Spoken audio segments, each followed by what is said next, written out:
আজকের যে লাইফ, এই লাইফটা মেইনলি রোড ম্যাপ লাইফ। মেডিকেলে চান্স পাওয়ার একটা রোড ম্যাপ আমরা দিব। এখানে আমাদের যে ব্যাচ, সেটার ওরিয়েন্টেশন হবে, সেখানে আমরা অল্প স্বল্প কথা বলবো। মেইনলি আমরা কথা বলবো যারা 27 ব্যাচের, কারণ একটা জিনিস খেয়াল করো, সবাই আসলে 28 নিয়ে ব্যস্ত, সবাই আসলে 26 নিয়ে ব্যস্ত, 27 নিয়ে আসলে কেউই চিন্তা ওইভাবে করতেছে না। তবে আমাদের যে চাওয়া বা আমাদের ইচ্ছা সেটা হচ্ছে আমাদের যারা মেডিকেল অ্যাসপিরেন্ট, তোমাদেরকে এমন একটা সার্ভিস দেওয়া যে তোমরা যেন আমাদের মনে রাখো যে না ভাইয়া, আপনাদের উপর ভরসা করছিলাম আমরা, এবং আপনারা আমাদেরকে এমনভাবে সার্ভ করছেন আল্লাহর রহমতে, সেজন্য আমি চান্স পাইছি। ওই জিনিসটা যেন একদিন তুমি বলতে পারো, সেই চেষ্টাটা আমাদের থাকবে।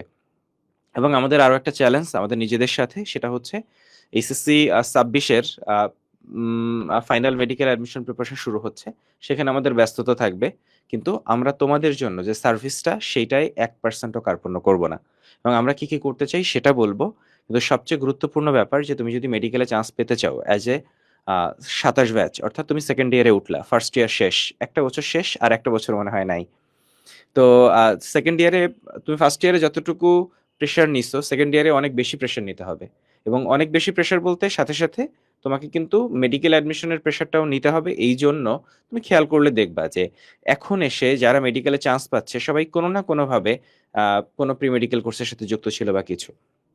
যেমন তোমরা এখানে দীপনকে দেখতে পাচ্ছ, ও জাতীয় মেধায় নবম হয়েছে, আমাদের প্রি মেডিকেল ব্যাচে যুক্ত ছিল। শুধু তা না, দীপন কিন্তু হচ্ছে আমাদের সাথে যুক্ত। আমাদের ম্যাটেরিয়ালস প্যানেলে, আমাদের মেন্টর প্যানেলে তোমরা দীপনকে সরাসরি দীপনের পরামর্শ পাবা। অর্থাৎ খেয়াল করো যে জাতীয় মেধায় নবম এরকম একজন কি বলা যায়, এরকম একজন স্টুডেন্ট যে গত বছরই চান্স পেলো, তোমাদের ঠিক ইমিডিয়েট, মানে ইমিডিয়েট বলা যাবে না, যে তোমরা যখন চান্স পাবা, তোমরা হয়তো তোমার দীপন দাদা তোমাদের 2 বছর সিনিয়র হবে। তো সেই পরামর্শগুলোও তোমরা নিতে পারবা।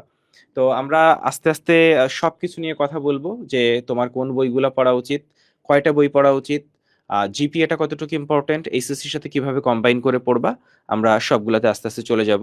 আর জিৎ দাদা হচ্ছে আসতেছে। জিৎ দাদা খুবই ব্যস্ত মানুষ। আর হচ্ছে তোমাদের মিম আপু একটু অসুস্থ, না হলে মিম আপুকেও তোমরা পেতে। তো আমরা কি কি ক্লাস নিব সেটা নিয়ে আমরা আসলে কথা বলবো, সবকিছু নিয়ে। তো চলো আমরা লাইভের ভিতর প্রবেশ করি। আচ্ছা, তার আগে এই ব্যাপারটা আমরা একটু ঘোষণা করে দেই। তোমরা যারা 27 ব্যাচ, এখানে 28 ব্যাচও আছো, কোনো বাধা নাই। যদি 25-26-এর কেউ থেকে থাকো, এখনো রেজিস্ট্রেশন করনি, প্লিজ রেজিস্ট্রেশন করে ফেলো। আমাদের এই মেডিলজি পেজের মধ্যেই তুমি রেজিস্ট্রেশনের লিঙ্ক পেয়ে যাবা। সেটা হচ্ছে আগামী 14ই আগস্ট আমরা কিন্তু সারা বাংলাদেশের মোট 11টা জোনে যাচ্ছি। একটা জোনে যেতে পারছি না, কারণ ওদের এইচএসসি পরীক্ষা এখনো চলছে, সেটা হচ্ছে চট্টগ্রাম। বাট বাকি 11টা জোনে আমরা যাচ্ছি। ঢাকাতে আমরা যাচ্ছি হচ্ছে ফার্মগেট, উত্তরা এবং মতিঝিলে। এছাড়া রংপুর, রাজশাহী, বরিশাল, সিলেট, কুমিল্লা, ময়মনসিংহ, খুলনা, আর কোনটা বাকি গেছে? সবকটাই বলে ফেলছি নাকি? হ্যাঁ মনে হয়। হ্যাঁ, আমরা কিন্তু এই জোনগুলোতে আসছি। সো এই জোনে যারা যারা আছো বা এই জোনের আশেপাশে আছো, একদিনের জন্য 14ই আগস্ট আমরা বিকালবেলা পরীক্ষা নেব। সো তোমরা এসে পরীক্ষাটা দিয়ে যাবে, এটা সবার জন্য। 26, 27, 25 সবার জন্য। সো 27 ব্যাচ এখানে যারা আছো, তোমরা মনে করতে পারো আমার তো সিলেবাস কমপ্লিট হয়নি, আমি কেন পরীক্ষা দেবো? তুমি যখন পরীক্ষা দিবা, তখন তোমার সাথে ফেলো 27 ব্যাচের প্রস্তুতি কেমন সেটা তুমি বুঝতে পারবা। তুমি কি জানো, আমরা যে সম্মিলিত রেজাল্ট তৈরি করব, সেখানে 27 ব্যাচের অনেকে স্থান করে নেবে। তার মানেটা কি? তার মানে ও আগে থেকেই প্রস্তুতি নিচ্ছে এবং ওর প্রস্তুতি তোমার চেয়ে ভালো। তো ওর সাথে তোমার প্রস্তুতির একটা তুলনা তোমার করতে হবে না?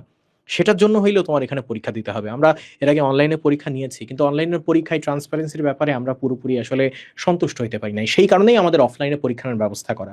এটা তোমাদের জন্য, এবং এতে আমাদের প্রচুর খরচ হয়। বিশ্বাস করো, অফলাইনে ভেন্যু ভাড়া থেকে শুরু করে তোমাদেরকে সামান্য গিফটের ব্যবস্থা আছে।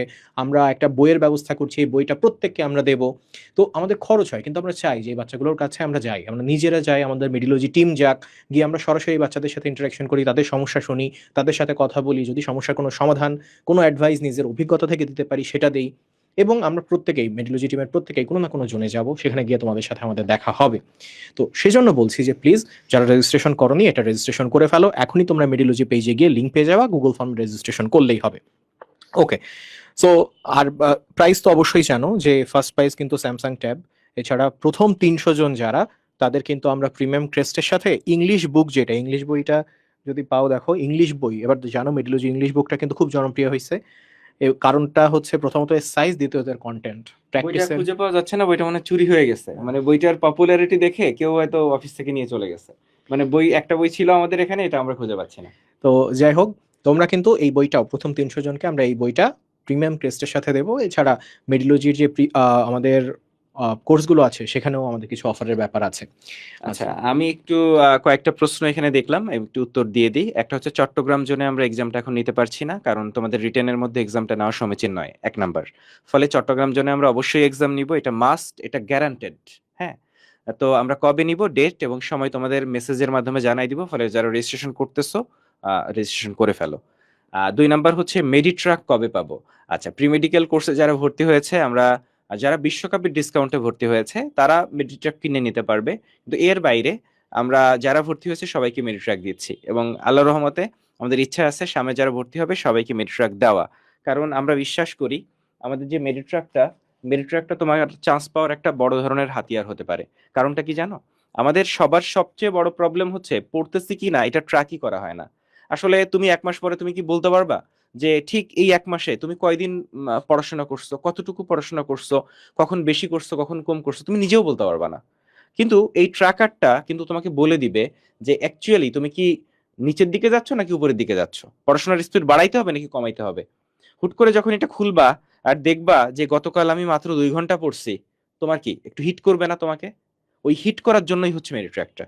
এবং এই জিনিসটা যেন আমরা চাই তুমি প্রতিদিন তুমি এবং একটু বলি যে তুমি এখন এখানে শুধুমাত্র মেডিকেলের পড়াশোনা ট্র্যাক করবে এমন না, তোমার একাডেমিক পড়াশোনা আছে না, তুমি সবকিছু এখানে ট্র্যাক করবা। 6 মাস এটা ট্র্যাক করা যাবে।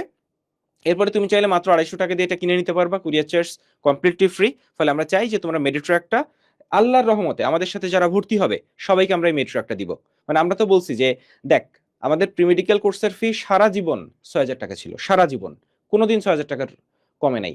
কিন্তু এবছর অ্যাকচুয়ালি যাই বলিস, যে চিন্তা থেকেই হোক, আমরা প্রি মেডিকেল কোর্সে অ্যাকচুয়ালি 5,490 টাকায় ভর্তি করাচ্ছি। একটু খেয়াল কর যে 26-এর যে কোর্সটা, তুই এখন ওয়েবসাইটে যেয়ে দেখ, 5,490 টাকা ফি 26-এর কোর্স। এখন তুমি যখন 27-এর এইচএসসি দিবা তখন তোমার একটা কোর্স আসবে, সেই কোর্সটা তোমাকে 1 টাকাও দিতে হবে না।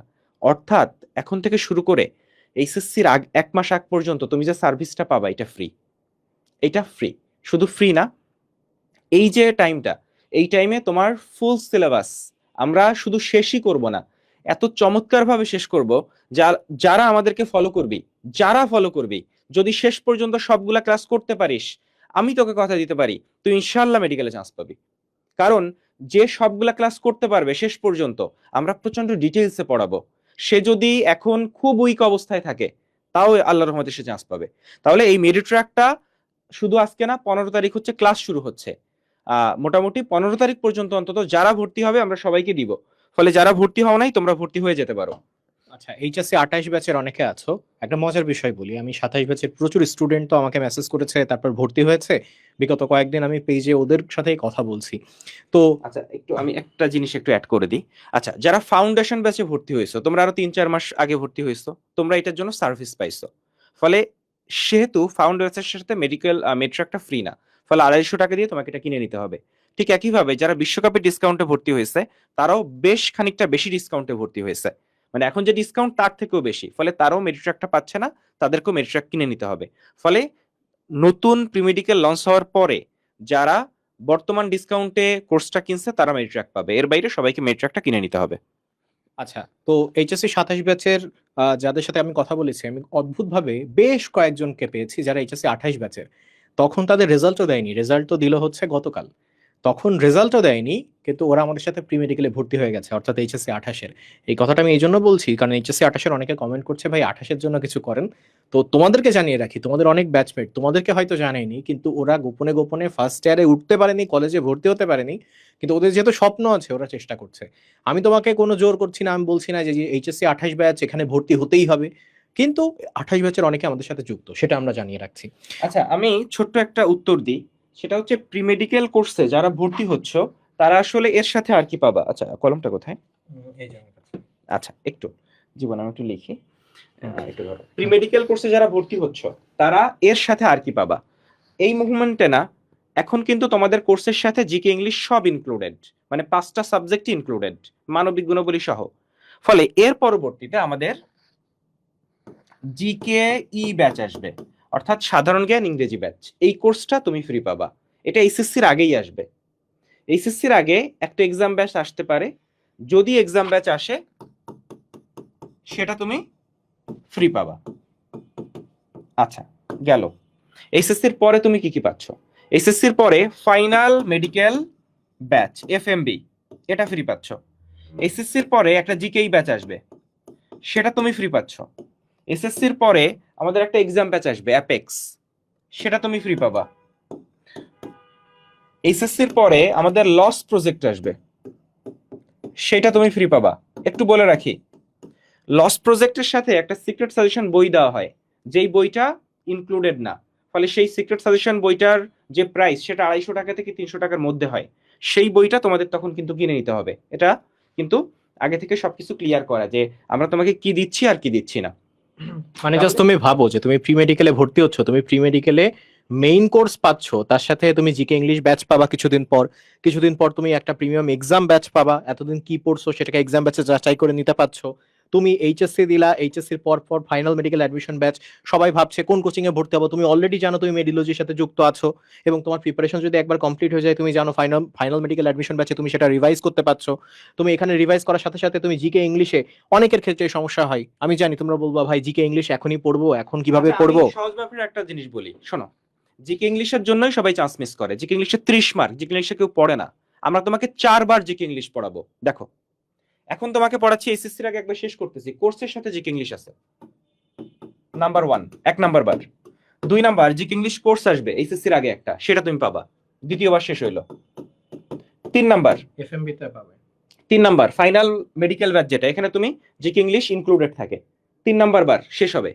এবং 4 নাম্বার জিকে ইংলিশ কোর্স আসবে, এবং আবারও বলি এর একটা ক্লাসও রেকর্ডেড না। নিশাত আপু, মিমাপু 4 বার লাইভে তোমাকে এই কোর্সটা করাবে, এবং একবারও তোমাকে এই কোর্সটা কিনতে হবে না। আমি আবারও বলি, এর একটা কোর্সের, ধরো আমাদের জিকে ইংলিশ কোর্সের প্রাইস কত, 1750 টাকা। মানে তুমি এই জিকে ইংলিশ কোর্স যদি কেউ 4 বার কিনতে চায়, তাহলেই তোমার কোর্সের যে ফি সেটা চলে আসে। এবং এই যে নিশাত আপু, মিমাপুর মতো এক্সপেরিয়েন্স দুইজন জিকে ইংলিশের টিচার 4 বার তোমাকে জিকে ইংলিশ পড়াচ্ছে, 4 বার, যে এইটা ক্যারি করতে পারবা, যে এইটা কমপ্লিট করতে পারবা, 4 বার করতে হবে না, তোমার যেই ক্লাস যখন দরকার তখন করতে পারবা। আল্লাহর রহমতে এই একটা জিনিসই তোমাকে মেডিকেলে চান্স পাবে। এবং জিকে ইংলিশ 4 বার শেষ করাবে মেডিলজি, এই একটা জিনিস মেডিলজিকে সবচেয়ে বেশি ইউনিক করে অন্য যে কারো থেকে। আমি কি বুঝাইতে পারছি জিনিসটা? চলো শুরু করি। আচ্ছা ভাই, মান বন্টন আসলে মেডিকেল ভর্তি পরীক্ষার মান বন্টন কেমন হয় সেটা একটু ওদেরকে বোঝাই। যেহেতু আমরা এখানে মান বন্টন নিয়ে বলবো। আচ্ছা, মান বন্টনের ক্ষেত্রে একটু খেয়াল করো, মানে সোজা বাংলায় 200 মার্ক আছে। কত মার্ক? 200 মার্ক।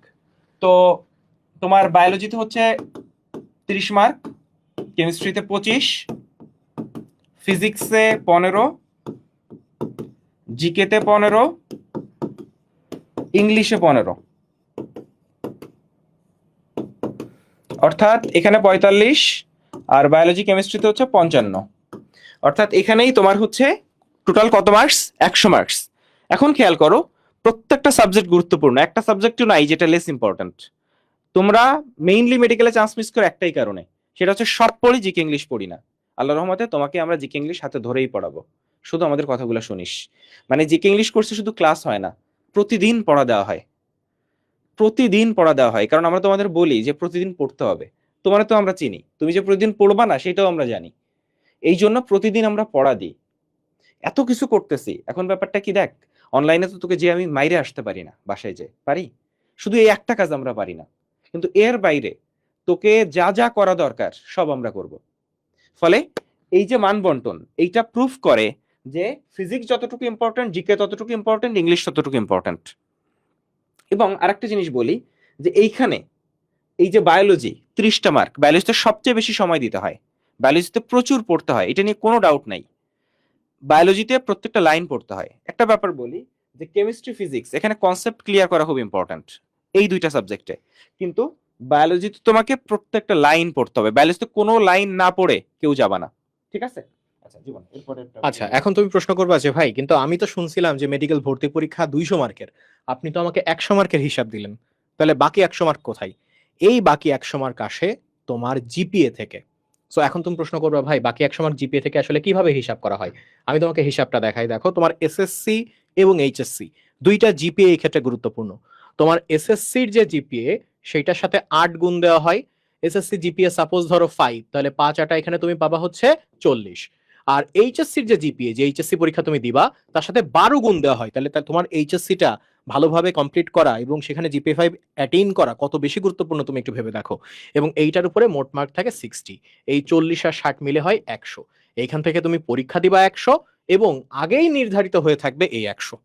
এখন আমি জানি অনেকে আছো এইচএসসি 27 ব্যাচে যাদের এসএসসি তে জিপিএ 5 নাই, আমি জানি।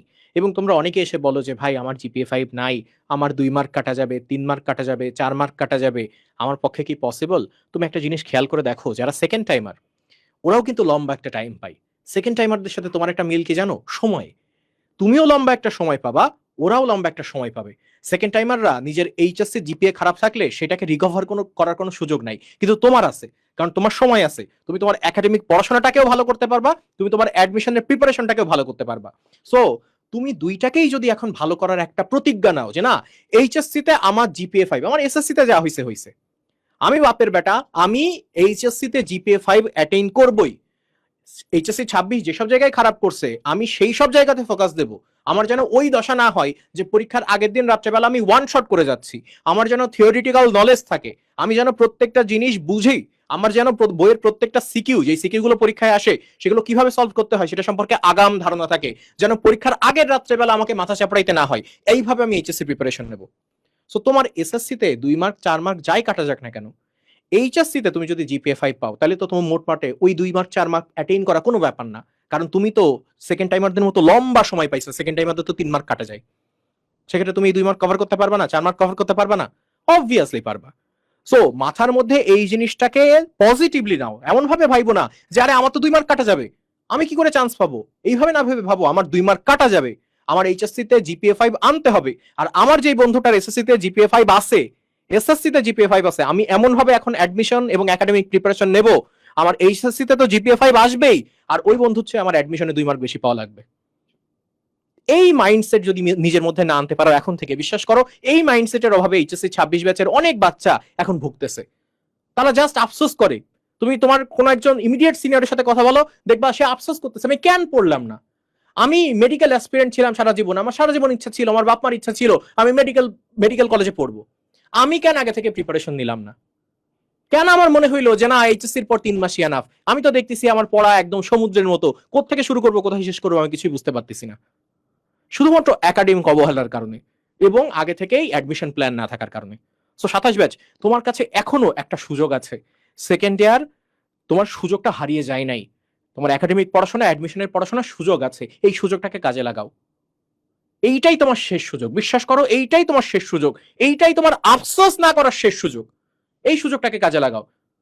যখন তোমার মনে হবে যে না আমি আমার ভাল লাগতেছে না, আরে এমনিতেই হয়ে যাবে, তখন নিজের সিনিয়রদের দিকে তাকাই একটুখানি নিজেকে একটু সংযত কইরো যে না আমার ওই অবস্থা হওয়া যাবে না, আমার বাপ মা এত কষ্ট করে আমারে বড় করছে ওই অবস্থায় যাওয়ার জন্য না, আমার বাপ মা এই অবস্থায় আমাকে বড় করছে ওই 26 ব্যাচের যে 50% 55% পাস হবে বাকি 45% ফেল হবে ওই ফেলের মধ্যে যাওয়ার জন্য না। আমি এসএসসি তে খারাপ করছি, একবার খারাপ করছি, বাপ মার মনে কষ্ট দিছি, আমি এইচএসসি তে একই কাজ করব না।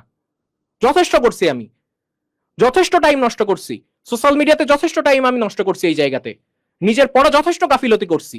এইবার আমার সময় যে সেই গাফিলতির একটা কৈফিয়ত দেওয়া, সেই গাফিলতির অনুশোচনা করার একমাত্র উপায় হচ্ছে তুমি যদি পড়াশোনা করো। একটা জিনিস অ্যাড করি যে তুই যদি মেডিকেলে চান্স পাইতে চাস, একটু তুই করেই বলি, মেডিকেলে চান্স পাইতে চাস এখন পড়তে হবে। এখন এসএসসির পরে পড়ে কেউ মেডিকেলে চান্স পায় না, কেউ পায় না। মানে এইটা শুনতে খারাপ লাগতে পারে কিন্তু এইটাই ট্রু, ঠিক আছে? মানে ইন্টারে পুরা ফাঁকি মারছে, পুরা জেনুইন ফাঁকি মারছে। একটা দুর্বল স্টুডেন্টকে এখন আমরা পড়ায় চান্স পাইতে পারি, যে আমাদের কথা শুনবে সে দুর্বল হইলেও সে চান্স পাবে। কিন্তু এইচএসসির পরে একটা স্টুডেন্ট 3 মাস সময় 5টা সাবজেক্ট, ফলে ওই 3 মাস সময়ে 5টা সাবজেক্ট, ওর প্রিপারেশন এত যদি বেশি খারাপ হয়, আমরা যেটা করতে পারি সেটা সহজভাবে বলি। ধর কেউ 60 পাবে, কিন্তু আমাদের যে গাইডলাইন, আমাদের যে চেষ্টা, আমরা যে ইফোর্টটা দিই, আমরা যেই পরিমাণ ক্লাস নিই, ডিটেইলসে পড়াই, তাতে ও হয়তো আমাদের কাছে না পড়লে হয়তো 60 পাইতো, আমাদের কাছে অনেক বেশি ডিটেইলড, অনেক বেশি এক্সাম, খুব ভালো একটা গাইডলাইনের মধ্যে থাকার জন্য ও হয়তো 70 পাইলো। কিন্তু অতটুকুই আমরা করতে পারি। ধরো কারো প্রিপারেশন 30-এর মতো, তাকে আমার পক্ষে কখনো 70 পাওয়ানো সম্ভব না, কিন্তু এখন সম্ভব। ফলে এখন কিভাবে সম্ভব? এখন তো ভাইয়া আমি তোমাকে 9 মাস পড়াবো, 9 মাসের একটা প্ল্যান, এবং এই 9 মাসে আমি তোমার ফুল সিলেবাস ডিটেইলসে শেষ করব। এইচএসসির পরে আমরা যখন পড়াচ্ছি আমরা 65টা লাইভ ক্লাস নিতে পারবো, এখন আমরা যখন পড়াচ্ছি আমরা 110টা লাইভ ক্লাস নিতে পারবো। অর্থাৎ main class physics, chemistry, biology, GK, ইংলিশের উপর, আমি কিন্তু আর্কাইভ ক্লাসের কথা বলি নাই, এক্সট্রা ইনফোর ক্লাসের কথা বলি নাই, অনুশীলনের ক্লাসের কথাও আমি কিন্তু বলি নাই। আমি বলছি মেইন ক্লাস এখন হবে 110টা, আর এসএসসির পরে আরো লাইভ ক্লাস হবে 65টা। তাহলে তুমি খেয়াল করো যে যার প্রিপারেশন এখন 30-এর মতো, যদি সে আমাদের কথা শুনে আল্লাহর রহমতে সে 70 মতো পাওয়ার মতো অবস্থায় ইনশাল্লাহ সে চলে যাবে, কিন্তু এটা তখন সম্ভব না। ফলে 27 ব্যাচকে আমরা বারবার বলি, বা সম্মানিত অভিভাবকদের বলি, যদি কোনো অভিভাবক শুনে থাকেন, যে এইচএসসি তে প্লাস পাইতে হবে, এটার কোনো বিকল্প নাই। কারণ জিপিএ ম্যাটার্স, মানে দিন শেষে রেজাল্ট দিয়েই তুমি 100 তুলে নিতে পারতেছো। ফলে এখানে একটু বলি যে এসএসসির যে জিপিএ সেটা কিন্তু 8 দিয়ে গুণ করে, এইচএসসি জিপিএ কে 12 দিয়ে গুণ করে। ফলে বুঝতেছো যে, এবং এসএসসি জিপিএ তোমার হাতে নাই এখন, যেটা হাতে আছে সেইটা এইটা। ফলে আমার যদি লাইফের বেস্ট পরিশ্রমটা করতে হয় তাহলে এখন করতে হবে।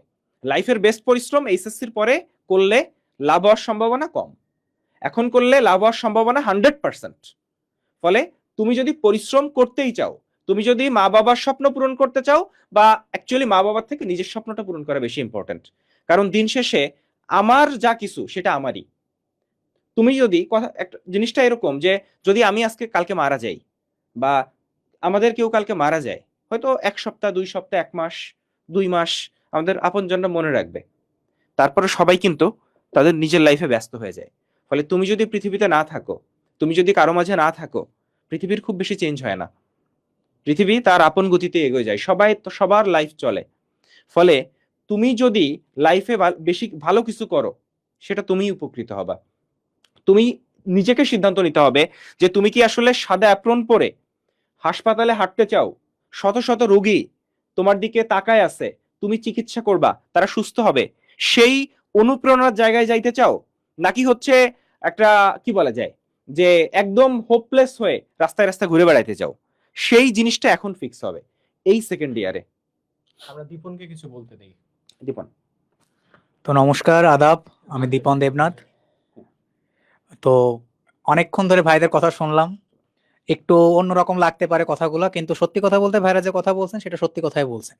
আর তোমার অনেকে প্রশ্ন দেখছে যে একাডেমিক মানে করতে পারবো কিনা প্রি মেডিকেলের সাথে সাথে। আমি বলবো যে তোমার প্রি মেডিকেলে যেহেতু একবার ফুল সিলেবাস কমপ্লিট করা হচ্ছে, তুমি অবশ্যই সেখানে কনসেপ্ট ওয়াইজ ভাইরা তোমাদের পড়াবেন, আপুরা তোমাদের পড়াবেন, আমি নিজেও তো ক্লাস করে দেখছি। আর সব থেকে বড় কথা হচ্ছে মেডিকেলে চান্স পাওয়ার একটাই মূল মন্ত্র, সেটা হচ্ছে এক্সাম দেওয়া, বেশি করে এক্সাম দেওয়া। তুমি একবার প্রি মেডিকেলের ক্লাস এক্সাম দিবা, তারপর আবার যখন ফাইনাল মেডিকেল ব্যাচে যাবা তখন এক্সাম দিবা। এক্ষেত্রে মেডিলজির সব থেকে যে সুন্দর আমার বিষয়টা লাগে সেটা হচ্ছে ওয়েবসাইটে মানে প্র্যাকটিস এক্সামের কোনো অভাব নেই। কোয়েশ্চেন এত বেশি পরিমাণে, যা অন্য কোথাও আছে কিনা আমি জানি না, আমি নিজেও করে দেখছি তো এর কারণে। আর তারপরে তোমাদের সাধারণত একটা কথা থাকে যে ভাই ফার্স্ট ইয়ারে তো গাফিলতি দিয়ে আসছি, সেকেন্ড ইয়ারে এসে এখন কি করব। সত্যি কথা বলতে কি, আমার বাবা এই কথাটা বলতো যে তোমার লাইফ চেঞ্জ করার জন্য একটা মাত্র রেজাল্ট যথেষ্ট। এই কথাটা বলা ঠিক না আমার, মানে বিশেষ করে আমার এই কথাটা যে আমি কলেজের প্রথম 3টা পরীক্ষা খুবই খারাপ করছিলাম, ফেলও আসছিল, কিন্তু তারপরেও আজকে আমি এই জায়গায় দাঁড়ানো কেন? আমি টেস্ট পরীক্ষার আগে আগে, প্রি টেস্ট পরীক্ষার পরে পরে বা প্রি টেস্টের আগে আগে প্রচন্ড পরিমাণে পড়া শুরু করি। দিনে কমসে কম 8 ঘন্টা তো আমার ছিলই রেগুলার পড়া ওই টাইম থেকে, মানে তোমাদের এখন যে ফেজে আসো তোমরা সেখান থেকে।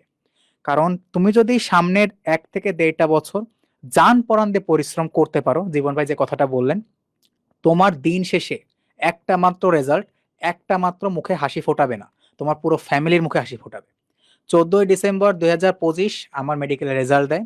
তো সেই দিন আমি খেয়াল করছিলাম যে ফার্স্ট আমার সামনে আমার মা কাঁদছিলেন। আমার বাবা আমার বাসায় ছিলেন না, কারণ বাবা চাকরি করেন, অন্য জায়গায় থাকেন সেই হিসেবে। কিন্তু আমি ফোনে শুনছি যে মার সাথে যখন কথা হচ্ছিল তখন আমি শুনছি যে বাবাও কাঁদছিলেন। তার মানে তোমার রেজাল্ট শুধু তোমাকে ডিফাইন করে না, তোমার রেজাল্ট ডিফাইন করে তোমার পুরো পরিবারকে। যত বেশি পরিমাণে তোমার রেজাল্টটা ভালো হবে উপরওয়ালার হাতে, সেটা অবশ্যই। তোমার হাতে প্র্যাকটিস করার সুযোগ আছে, তোমার কাছে প্রস্তুতি নেওয়ার সুযোগ আছে। বাবার আরেকটা কথা আমি বলতে চাই, সেটা হচ্ছে তোমার লাইফের তোমার যে পরীক্ষা সামনে, অ্যাডমিশন পরীক্ষা আসবে, এইচএসসি পরীক্ষা আসবে, দিস ইজ 50-50। 50 তোমার হাতে, 50 উপরওয়ালার হাতে। তুমি যদি তোমার 50% 100% হিসেবে করতে পারো, সম্পূর্ণটা দিয়ে করতে পারো, দেখবা উপরওয়ালার হাতে যে 50% সেটা উপরওয়ালা তোমাকে আরো বেশি বাড়াই দিবেন। কারণ দিন শেষে তুমি যদি কষ্ট করো, উপরওয়ালা তোমাকে ফিরিয়ে দেবেন না। ঠিক আছে? তো আশা করি ভালোভাবে প্র্যাকটিস করবা। যদি কোনো কোয়েশ্চেন থাকে অবশ্যই কমেন্ট করতে থাকো, আমরাও দেখবো। তো ভাইয়া, আচ্ছা, দীপন একটা কথা বললো, তো এই জিনিসটা আমি একটু দেখাই দিই যে আমাদের সিগনেচার কোশ্চেন ব্যাংক সেই জিনিসটা কি। এটা অলরেডি বাচ্চারা চিনে, বাচ্চারা দেখছে, এবং আমাদের কিন্তু একটা পার্ট ফ্রি। যারা আমাদের সাথে যুক্ত নাই তারাও কিন্তু একটা পার্ট অন্তত ট্রাই করতে পারো। হ্যাঁ, এই যে। তো একটু চলো আমরা দেখি। তো এখানে হচ্ছে কোর্সেসের মধ্যে ঢুকে এই যে আমাদের প্রি মেডিকেল কোর্স। আচ্ছা আচ্ছা, তো এখানে আচ্ছা দাঁড়াও, আমাদের সিগনেচারে যাবো তাই তো? আচ্ছা, এই যে সিগনেচার কোশ্চেন ব্যাংক। তো সিগনেচার কোশ্চেন ব্যাংক যেটা, এটা শুরু করি তার আগে একটু বলি যে মেডিকেলে দুইটা জিনিস তোমাকে চান্স পাওয়াবে। একটা হচ্ছে প্র্যাকটিস অ্যান্ড মূল বইটা, মানে রিভিশন অ্যান্ড প্র্যাকটিস, সহজ ভাষায় মানে প্রচুর রিভিশন দিতে হবে, প্রচুর প্র্যাকটিস করতে হবে। রিভিশন এবং প্র্যাকটিস কিন্তু একটা আরেকটার সাথে কানেক্টেড। আর একটা জিনিস তোমরা শুনছো যে অনুশীলনী থেকে ভাইয়া প্রচুর প্রশ্ন আসে, শুনছো না? আচ্ছা, এখন চলে আসো এখানে। প্রত্যেকটা টপিক শেষে তুমি যদি একটা পরীক্ষা দিয়ে দাও, তাহলে তোমার প্রিপারেশনটা হবে সবচেয়ে প্রিসাইজ। কারণটা কি খেয়াল করো তো, তুমি নর্মালি শুধু পড়ো, পড়ে পরীক্ষাটা দাও হচ্ছে ধরো মেডিলজি যে ডেইলি এক্সাম, সেই ডেইলি এক্সামে পরীক্ষাটা দিতে আসো। এক্সাম দিয়ে তুমি যে নাম্বারটা পাইলা, তারপর তুমি কিন্তু রিভিউ করার সুযোগ পাও না। ধরো তুমি 10টা ভুল করলা, সেই 10টা বইয়ের যে জায়গা থেকে ভুল গেছে সেই টপিকগুলো আবার পড়ে ফেলার সময় অ্যাকচুয়ালি হয় না। তখন কি হয়, নতুন যে ক্লাস হয়েছে সেই পড়াশোনা তুমি শুরু করে দাও। ফলে তুমি যদি প্রত্যেকটা টপিক পড়ার পরে ছোট্ট একটা এক্সাম দিয়ে দাও, তুমি সাথে সাথে বুঝতে পারলা যে তোমার এখানে কি কি ভুল আছে, তোমার কোন জায়গায় জোর দিতে হবে। তুমি টপিকটা আরেকবার দেখে নিলা যে না না না, আমি তো এইখানে ভুল করছি, ফলে এই জায়গাগুলো আমি আরেকবার দেখে ফেলবো। তুমি কি বুঝতে পারলা জিনিসটা? ঠিক সেই জিনিসটা করছি আমরা এখানে। এবং দেখো, ধরো তুমি প্রোটোপ্লাজম টপিকটা পড়লা, তারপর প্রোটোপ্লাজমের উপর ঠিক 27টা কোশ্চেন আছে। তো 27টা কোশ্চেন, আসলে কোশ্চেনের স্ট্যান্ডার্ড কেমন, সহজভাবে বলি, এখানে বিগত বছরে মেডিকেলে ডেন্টালে আসা প্রশ্ন আছে, বিগত বছরে অনুশীলনীতে আসা প্রশ্ন আছে, এবং আর সাথে কয়েকটা সিলেক্টিভ আমাদের হাতে তৈরি করা প্রশ্ন আছে যেগুলো ফিউচারে আসতে পারে। অর্থাৎ এখানে অনুশীলনের কোশ্চেন আছে, মেডিকেল ডেন্টালে আসা কোশ্চেন আছে। অর্থাৎ আমাদের যে সিগনেচার কোশ্চেন ব্যাংক, এখানে টোটাল 28,700 কোশ্চেন আছে, 700 সামথিং, আমি না এক্সাক্ট নাম্বারটা ভুলে গেছি। এই যে কোশ্চেন গুলা, এইগুলা তুমি যখন প্র্যাকটিস করবা, এখান থেকে মেডিকেলে সবচেয়ে বেশি কমন পাবা। এবং পসিবিলিটি আছে, জীবন আগের দিন বলতেছিল, যেখান থেকে পসিবিলিটি আছে 70% বা তারও বেশি কমন তুমি পেতে পারো। ফলে এই যে সিগনেচার কোশ্চেন ব্যাংক, আমাদের আনলিমিটেড এক্সাম আছে, সেটাও তোমরা প্র্যাকটিস করবা, সেইখানে প্রশ্ন আরো বেশি। ফলে এইটা যখন তুমি শেষ হয়ে যাবে, তখন তুমি চলে যাবে আনলিমিটেড এক্সামে। একটু দীপন আমি ওদের আনলিমিটেড এক্সামটা দেখাই দিই। দেখো আনলিমিটেড এক্সামটা কি। ধরো আমরা আমাদের সেকেন্ড টাইম ব্যাচে ঢুকে যাই, 6.2s। আচ্ছা, হ্যাঁ 6.1s এ যাইতে হবে। 6. আচ্ছা দাঁড়াও, এখানে না, এটাই আমার প্রোফাইল। আমার প্রোফাইলে হচ্ছে 30-40টা কোর্স আছে, আর 6.1s লাগবে। দাঁড়াও একটু নিচে যাই। আচ্ছা, 6.0s এ পাবো কি? আচ্ছা, আমি 6.1s টাই দেখাই। হ্যাঁ 1s, এই যে দেখো। তো তুমি সিগনেচার কোশ্চেন ব্যাংকে যে প্রশ্ন আছে সেটা প্র্যাকটিস শেষ করলা, তারপর চিন্তা করলা ভাইয়া এটা তো আমার হচ্ছে না, আমার তো সব শেষ হয়ে গেছে, এখন আমি কি করব? তখন কি করবা সেটা বলতেছি। তখন চলে আসবে এই আনলিমিটেড এক্সাম সেকশনে। তারপর তুমি ধরো ঠিক একইভাবে এখন বোটানিতে ঢুকলা। বোটানিতে ঢুকে এখানে প্রশ্ন আরো বেশি ভাইয়া। হ্যাঁ, এখানে তুমি অধ্যায় সিলেক্ট করবা যে না আমি কোষের গঠনের উপর এক্সাম দিব। এরপর তুমি চাইলে টপিক সিলেক্ট করতে পারো। আচ্ছা, এখানে আপাতত টপিক নাই, তো এখানে অধ্যায় সিলেক্ট করে এখানে কিন্তু 200, ম্যাক্সিমাম 200 কোশ্চেন সিলেক্ট করতে পারবা।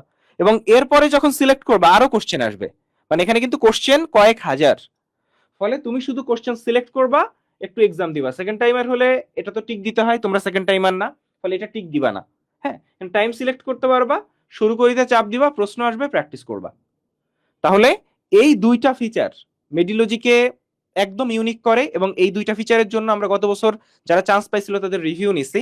বাচ্চারা সবসময় একটা কথা বলছে, ভাইয়া আমার আনলিমিটেড এক্সাম ফিচারটাই আমাকে অন্যদের থেকে আলাদা করছে, কারণ আমি এত বেশি প্র্যাকটিস করছি যে এই প্র্যাকটিস থেকে আমার মেডিকেলে প্রচুর কমন আসছে।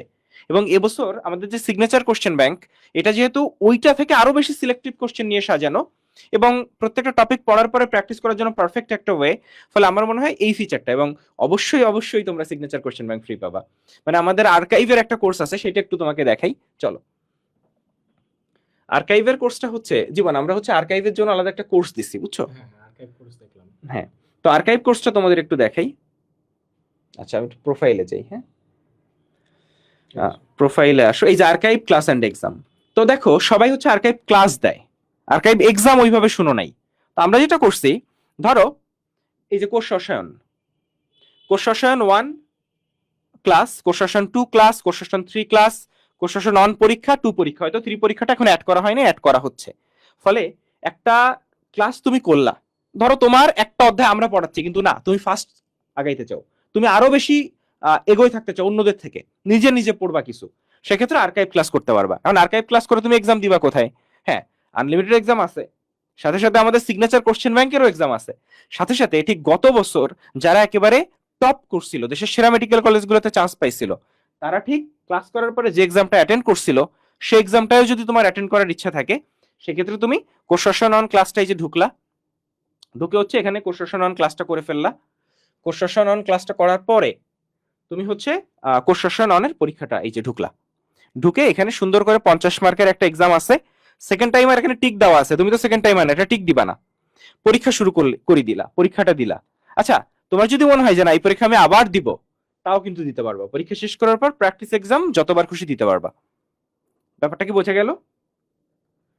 আচ্ছা, একটু আগে দীপন একটা কথা বললো না যে এত বেশি প্র্যাকটিসের সুযোগ আছে, তাহলে দেখো তুমি সিগনেচার ব্যাচে প্রশ্ন সলভ করছো, আনলিমিটেড কোশ্চেন ব্যাকে আমাদের যে 3 লাখ কোশ্চেনের একটা ভান্ডার আছে সেখান থেকে কোশ্চেন সলভ করছো, তুমি আবার আর্কাইভ ক্লাসের পাশে ওই ক্লাসের যে এক্সামটা তোমাদের সিনিয়ররা দিছে, তোমরা যে সিনিয়রটা তোমাদের সিনিয়ররা যে এক্সাম দিছিল সেই এক্সাম দিতে পারছো, তার মানে তোমার প্র্যাকটিসের কত সুযোগ। আমরা তোমাকে যত সুযোগ দেওয়া পসিবল, একদম বাস্তব কথা মন থেকে বলি, আমার একটা স্টুডেন্টকে, আমার একটা ছোট ভাইকে মেডিকেল ভর্তি পরীক্ষায় টপ করানোর জন্য আমাদের টার্গেট শুধু চান্স পাওয়ানো না, আমরা একটা টার্গেট নিয়ে চলি যে না, এই স্টুডেন্টকে আমার টপ করানো লাগবে। আমি দেখি কোন স্টুডেন্ট আমার ডেডিকেটেড, আমি দেখি কোন স্টুডেন্টটা পড়তেছে, তখন আমার মনের মধ্যে একটা ইচ্ছা হয় এই স্টুডেন্টটা প্রতিদিন আমার ক্লাস করে, এই স্টুডেন্টটা প্রত্যেকদিন পরীক্ষা দেয়, প্রত্যেকদিন লিডার বোর্ডে আমি ওর নাম দেখি, তার মানে ওর কনসিস্টেন্সি আছে, ওর পেশেন্স আছে, ও সেই পেশেন্স দিয়ে কনসিস্টেন্সি মেনটেন করে পড়তেছে, পরিশ্রম করতেছে। আমার মনে ইচ্ছা হয় না যে এই ছোট ভাইটা বা আমার এই স্টুডেন্টটা টপ করুক। সো আমরা ওই টপ করবার মতো ইকুইপমেন্ট তোমাকে দেব, শুধু চান্স পাওয়ানো না, আমরা তো চাই যে আমার ক্যাম্পাসে তুমি আসো, ঢাকা মেডিকেলের ক্যাম্পাসে তুমি আসো। আচ্ছা, এখানে একটা কোশ্চেন আসছে যে ভাই আমার একাডেমিকে অনেক গ্যাপ, আমার ক্লাসগুলো করা উচিত হবে কিনা? ভাইয়া, এই ক্লাসগুলো তোমার একাডেমিকের গ্যাপই কভার করবে। আমরা যখন বায়োলজি পড়াচ্ছি, কেমিস্ট্রি পড়াচ্ছি, ফিজিক্স পড়াচ্ছি, প্রত্যেকটা ক্লাস খুব ডিটেইলস হবে, যেটা তোমার একাডেমিকের গ্যাপই কভার করবে। এমন হবে না যে এই ক্লাসটা অ্যাডমিশনের ক্লাস মানে অ্যাডমিশনে হেল্প করে না, আবার একাডেমিকের ক্লাস ওইটা তোমার অ্যাডমিশনে হেল্প করে না। একাডেমিকের ক্লাস যেমন অ্যাডমিশনে হেল্প করে, অ্যাডমিশনের ক্লাস একাডেমিকে হেল্প করে। তাইলে ভাই আমার একাডেমিকের প্রি মেডিকেল করার দরকারটা কি? দরকারটা কোথায় তোমাকে বলি, দেখো কিছু ডিফারেন্স আছে। মানে একাডেমিকের প্রশ্ন একটা প্যাটার্ন আছে, মেইন পড়াশোনা তো সেম, কোর বেসিকটা তো সেম, কিন্তু একাডেমিকের প্রশ্নের প্যাটার্ন আছে, আবার মেডিকেল অ্যাডমিশনের প্রশ্নের প্যাটার্ন আছে। তোমরা যখন আমাদের ক্লাসগুলো করবা, আমরা এমন ভাবে পড়াই যে মেডিকেল অ্যাডমিশনটা আমরা বলি একাডেমিক 90% কভার হয়, আর মেডিকেল অ্যাডমিশন 100% কভার হয়। কারণ আমরা যখন তোমাকে প্যাটার্নটা ধরাই দিই, আমাদের মেইন কাজ কিন্তু তোমাকে মেডিকেল অ্যাডমিশনে চান্স পাওয়া, এটা আমাদের মেইন দায়িত্ব, কিন্তু এটার বাই প্রোডাক্ট হিসেবে তোমার একাডেমিকটা 90% হয়ে যায়। আচ্ছা, আমি তোমাকে একটা গ্যারান্টি দেই, তুমি যখন একাডেমিক পড়বা, তুমি দেখবা যে স্যারের কাছেই পড়তেছো, সেটা প্রাইভেট পড়তে পারো, অনলাইনে কোনো জায়গায় পড়তে পারো, তুমি একাডেমিক পড়তেছো, তোমার একটা পড়া লাগবে। কেন লাগবে? তোমার সিকিউ আছে, তোমার ম্যাথ আছে, সিকিউর কোশ্চেন গুলো কেমন হয় সেটা আছে, কেমিস্ট্রিতে কিছু এমসিকিউ আছে যেটা অ্যাডমিশন বেসড না, একাডেমিক বেসড, ফিজিক্সেও এরকম কিছু এমসিকিউ আসে যেটা একাডেমিক বেসড। তুমি একটা অদ্ভুত বিষয় দেখবা, সেটা কি জানো? তোমার একাডেমিকে একটা চ্যাপ্টার ধরা হয় নাই, কিন্তু আমরা অ্যাডমিশন এটা কমপ্লিট করে ফেলছি। অ্যাডমিশনে ওই অধ্যায়ের থিওরি গুলো তুমি আগে থেকেই বোঝো, তোমার একাডেমিকের স্যার ওই অধ্যায়ে ঢুকতেছে, তুমি আগেই জানো এই থিওরি আসলে কি, তুমি অলরেডি আমাদের কাছে ওই জিনিসটা পড়ে ফেলছো। এই হেল্পটা তুমি পাবা, এর কারণে তুমি অন্যদের চেয়ে আগায় থাকবা। যেই ভুল ধারণা তোমার মধ্যে আছে যে আমার একাডেমিকে সমস্যা হবে, তুমি দেখবা তোমার একাডেমিক আরো ইজি হয়ে যাচ্ছে, জাস্ট এই অ্যাডমিশনের বা প্রি মেডিকেলে তুমি ভর্তি হয়েছো তাই, এবং প্রি মেডিকেলের ক্লাসগুলো করছো তাই। আমি তোমাকে একটা জিনিস সাবধান করে দেই, একদম মন থেকে বলছি, সাবধান করে দিচ্ছি, প্রচুর স্টুডেন্ট একটা জোশ নিয়ে সেকেন্ড ইয়ারে লাইফ চেঞ্জ করে দেবো, কাম ব্যাক দেবো, এরকম একটা মনের মধ্যে ধারণা নিয়ে তারা প্রি মেডিকেলে ভর্তি হয়, কিন্তু হারিয়ে যায়। কি কারণে? কারণ তারা স্বপ্ন দেখেছে কিন্তু স্বপ্ন লালন করতে পারে নাই। স্বপ্ন দেখা আর সেই স্বপ্নকে ধারণ করে লালন করা এক না। আমি ডাক্তার হব, এই জিনিসটা স্বপ্নে দেখা, এই জিনিসটা ইচ্ছায় রাখা, আর সেই ইচ্ছাকে বাস্তবে পরিণত করা দুইটা সেম না। সেই এটাকে বাস্তবে পরিণত করতে পারে যে এই স্বপ্নটাকে বাঁচিয়ে রাখবার জন্য পরিশ্রম করে, যে এই স্বপ্নটার জন্য রাত জাগে, যে না আমাকে পড়তে হবে কারণ নেক্সট দিন আমার ওই পড়াটা আছে, আজকে এই পড়াটা আমি যদি জমায় রাখি এই পড়াটা কবে পড়তে পারবো আমি জানি না। এই রকম যারা মাইন্ডসেট নিয়ে রাখে ওই বাচ্চাগুলো এই দিন শেষে গিয়ে শাইন করে। আমি গত কয়েক বছর প্রি মেডিকেল পড়াচ্ছি, আমি দেখেছি সেই বাচ্চাগুলো যারা প্রত্যেকটা ক্লাসে অ্যাটেন্ড করতেছে, প্রত্যেকটা পরীক্ষা দিতেছে, পরিশ্রম করতেছে, রাত জেগে হইলেও পড়া কমপ্লিট করতেছে এবং হারায় যায় নাই, কোনো অজুহাত দিয়েও হারায় যায় নাই, ওই বাচ্চাগুলো দিন শেষে শাইন করে, এইচএসসি তেও শাইন করে, অ্যাডমিশনেও শাইন করে, এবং এইটাই করবে। আমি কখনো কোনো অ্যাক্সিডেন্টাল শাইনিং দেখি নাই। আমি কখনো দেখি নাই যে কখনো পড়ে নাই কিন্তু হুট করে মেডিকেল ভর্তি পরীক্ষায় টপে উঠে গেছে, চান্স পেয়ে গেছে। আচ্ছা, তোমরা কমেন্টে জান্নাতুল ফেরদৌস রিমঝিম আপুকে দেখতে পাচ্ছ। রিমঝিম আপু এখন রাজশাহী মেডিকেল কলেজে পড়তেছে, তবে রিমঝিম আপু কিন্তু ঢাকা মেডিকেল কলেজে চান্স পেয়েছিল এবং টপ 100-র মধ্যে ছিল। তো যাই হোক, এরকম অনেকেই হয় যে ঢাকা মেডিকেল কলেজে চান্স পাওয়ার পর, তো রিমঝিম আপু কিন্তু তোমাদের রিমঝিম আপু কিন্তু প্রি মেডিকেল ব্যাচের মেন্টর হিসেবে থাকবেন, ঠিক আছে? এর বাইরে দীপন ভাইয়া আছে, নাবিলা আপু আছে, ওনারা থাকবেন। এখন একটু রিমঝিম আপুর সম্পর্কে বলি। রিমঝিম আপু কিন্তু শুধুমাত্র মেডিলজিতে পড়ে ঢাকা মেডিকেলে চান্স পেয়েছে। রিমঝিম আপু বলি যে অফলাইনে এক্সাম দিছে একটা জায়গায়, কিন্তু এর বাইরে রিমঝিম আপু কিন্তু ক্লাস প্রি মেডিকেল ও মেডিলজিতেই ক্লাস করছে, এইচএসসির পরেও মেডিলজিতেই ক্লাস করছে। তোমরা অনেক সময় জিজ্ঞেস করো তো অনলাইনে পড়ে কি চান্স পাওয়া যায়? মানে এই একজন এরকম অসংখ্য স্টুডেন্ট, অসংখ্য, একজন দুইজন না, শুধুমাত্র আমাদের কাছে পড়ে ঢাকা মেডিকেলে চান্স পাচ্ছে। মানে প্রি মেডিকেলের যে এক্সাম্পল গুলো বললাম, যে আমাদের প্রি মেডিকেল ব্যাচ থেকে টপ 10-এ 3 জন ছিল। আমরা দেখো যে আমাদের টপ 10-এ আমাদের এক্সাম ব্যাচ সহ final medical batch, pre medical batch, আমাদের অনেক ব্যাচ থাকে, সব ব্যাচ মিলে 10 জনে 8 জনই মেডিলজির সাথে ছিল, মেডিলজির পেইড কোর্সে ছিল। কিন্তু প্রি মেডিকেলে ছিল 3 জন, শান্ত ছিল, আমাদের মাজেদুল ছিল 7th এবং আমাদের দীপন ছিল 9th। ফলে এই একটা জিনিসই ডিফাইন করে আমাদের প্রতি 3 জনে 1জন চান্স পাইছে আল্লাহর রহমতে গত বছর। ফলে এই ব্যাপারগুলো ডিফাইন করে যে মেডিলজির প্রি মেডিকেলের যে বাচ্চারা সেটা কতটা ভালো করতেছে। সেখানে আমাদের পরিশ্রম যেমন থাকে, দেখো একটা মানে নেগেটিভ সাইডটা বলি, যে আমরা বলতেছি 3 জনে 1জন চান্স পাইছে, তাহলে উল্টাভাবে কি বলা যায় জানো? 3 জনে 2জন মিস করছে। তাহলে মেডিলজি থেকেও এত সাকসেস রেট থাকার পরও 3 জনে 2জন মিস করতেছে, তাহলে ঘটনা কি?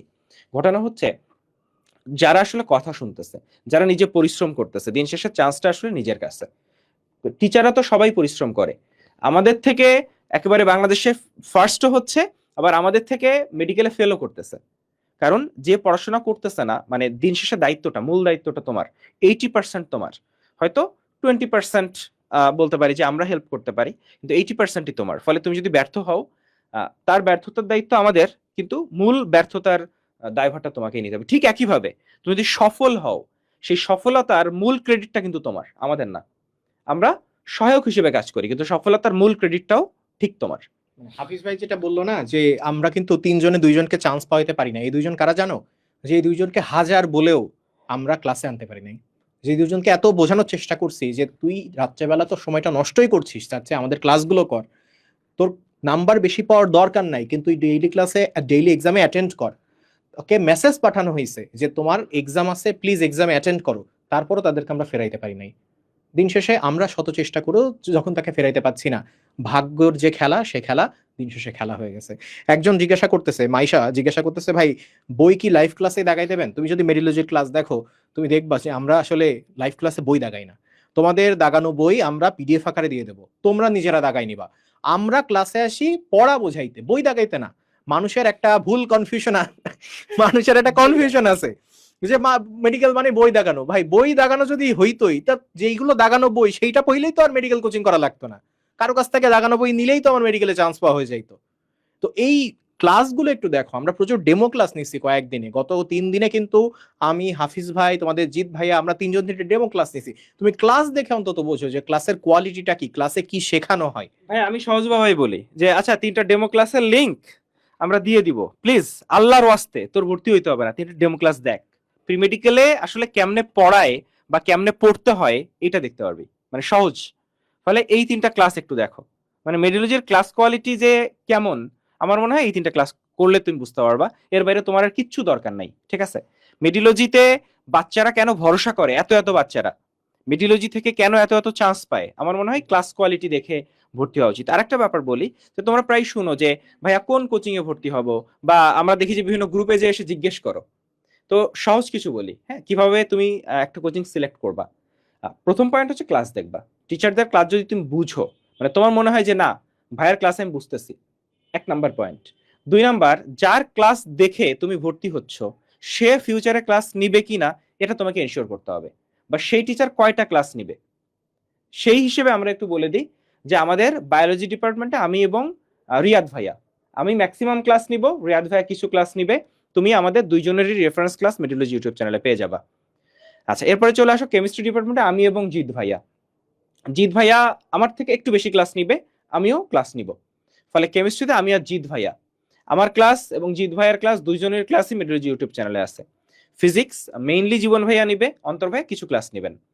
এর বাইরে হচ্ছে আমাদের নিশাত আপু, মানে খুবই পপুলার ফেস, এবং নিশাত আপু এর আগে বায়োলজি বুঝাচ্ছিল এইচএসসি 26 ব্যাচের জন্য। পোলাপান এসা মানে বায়োলজি ক্লাসই করবে নিশাত আপুর, ঠিক আছে?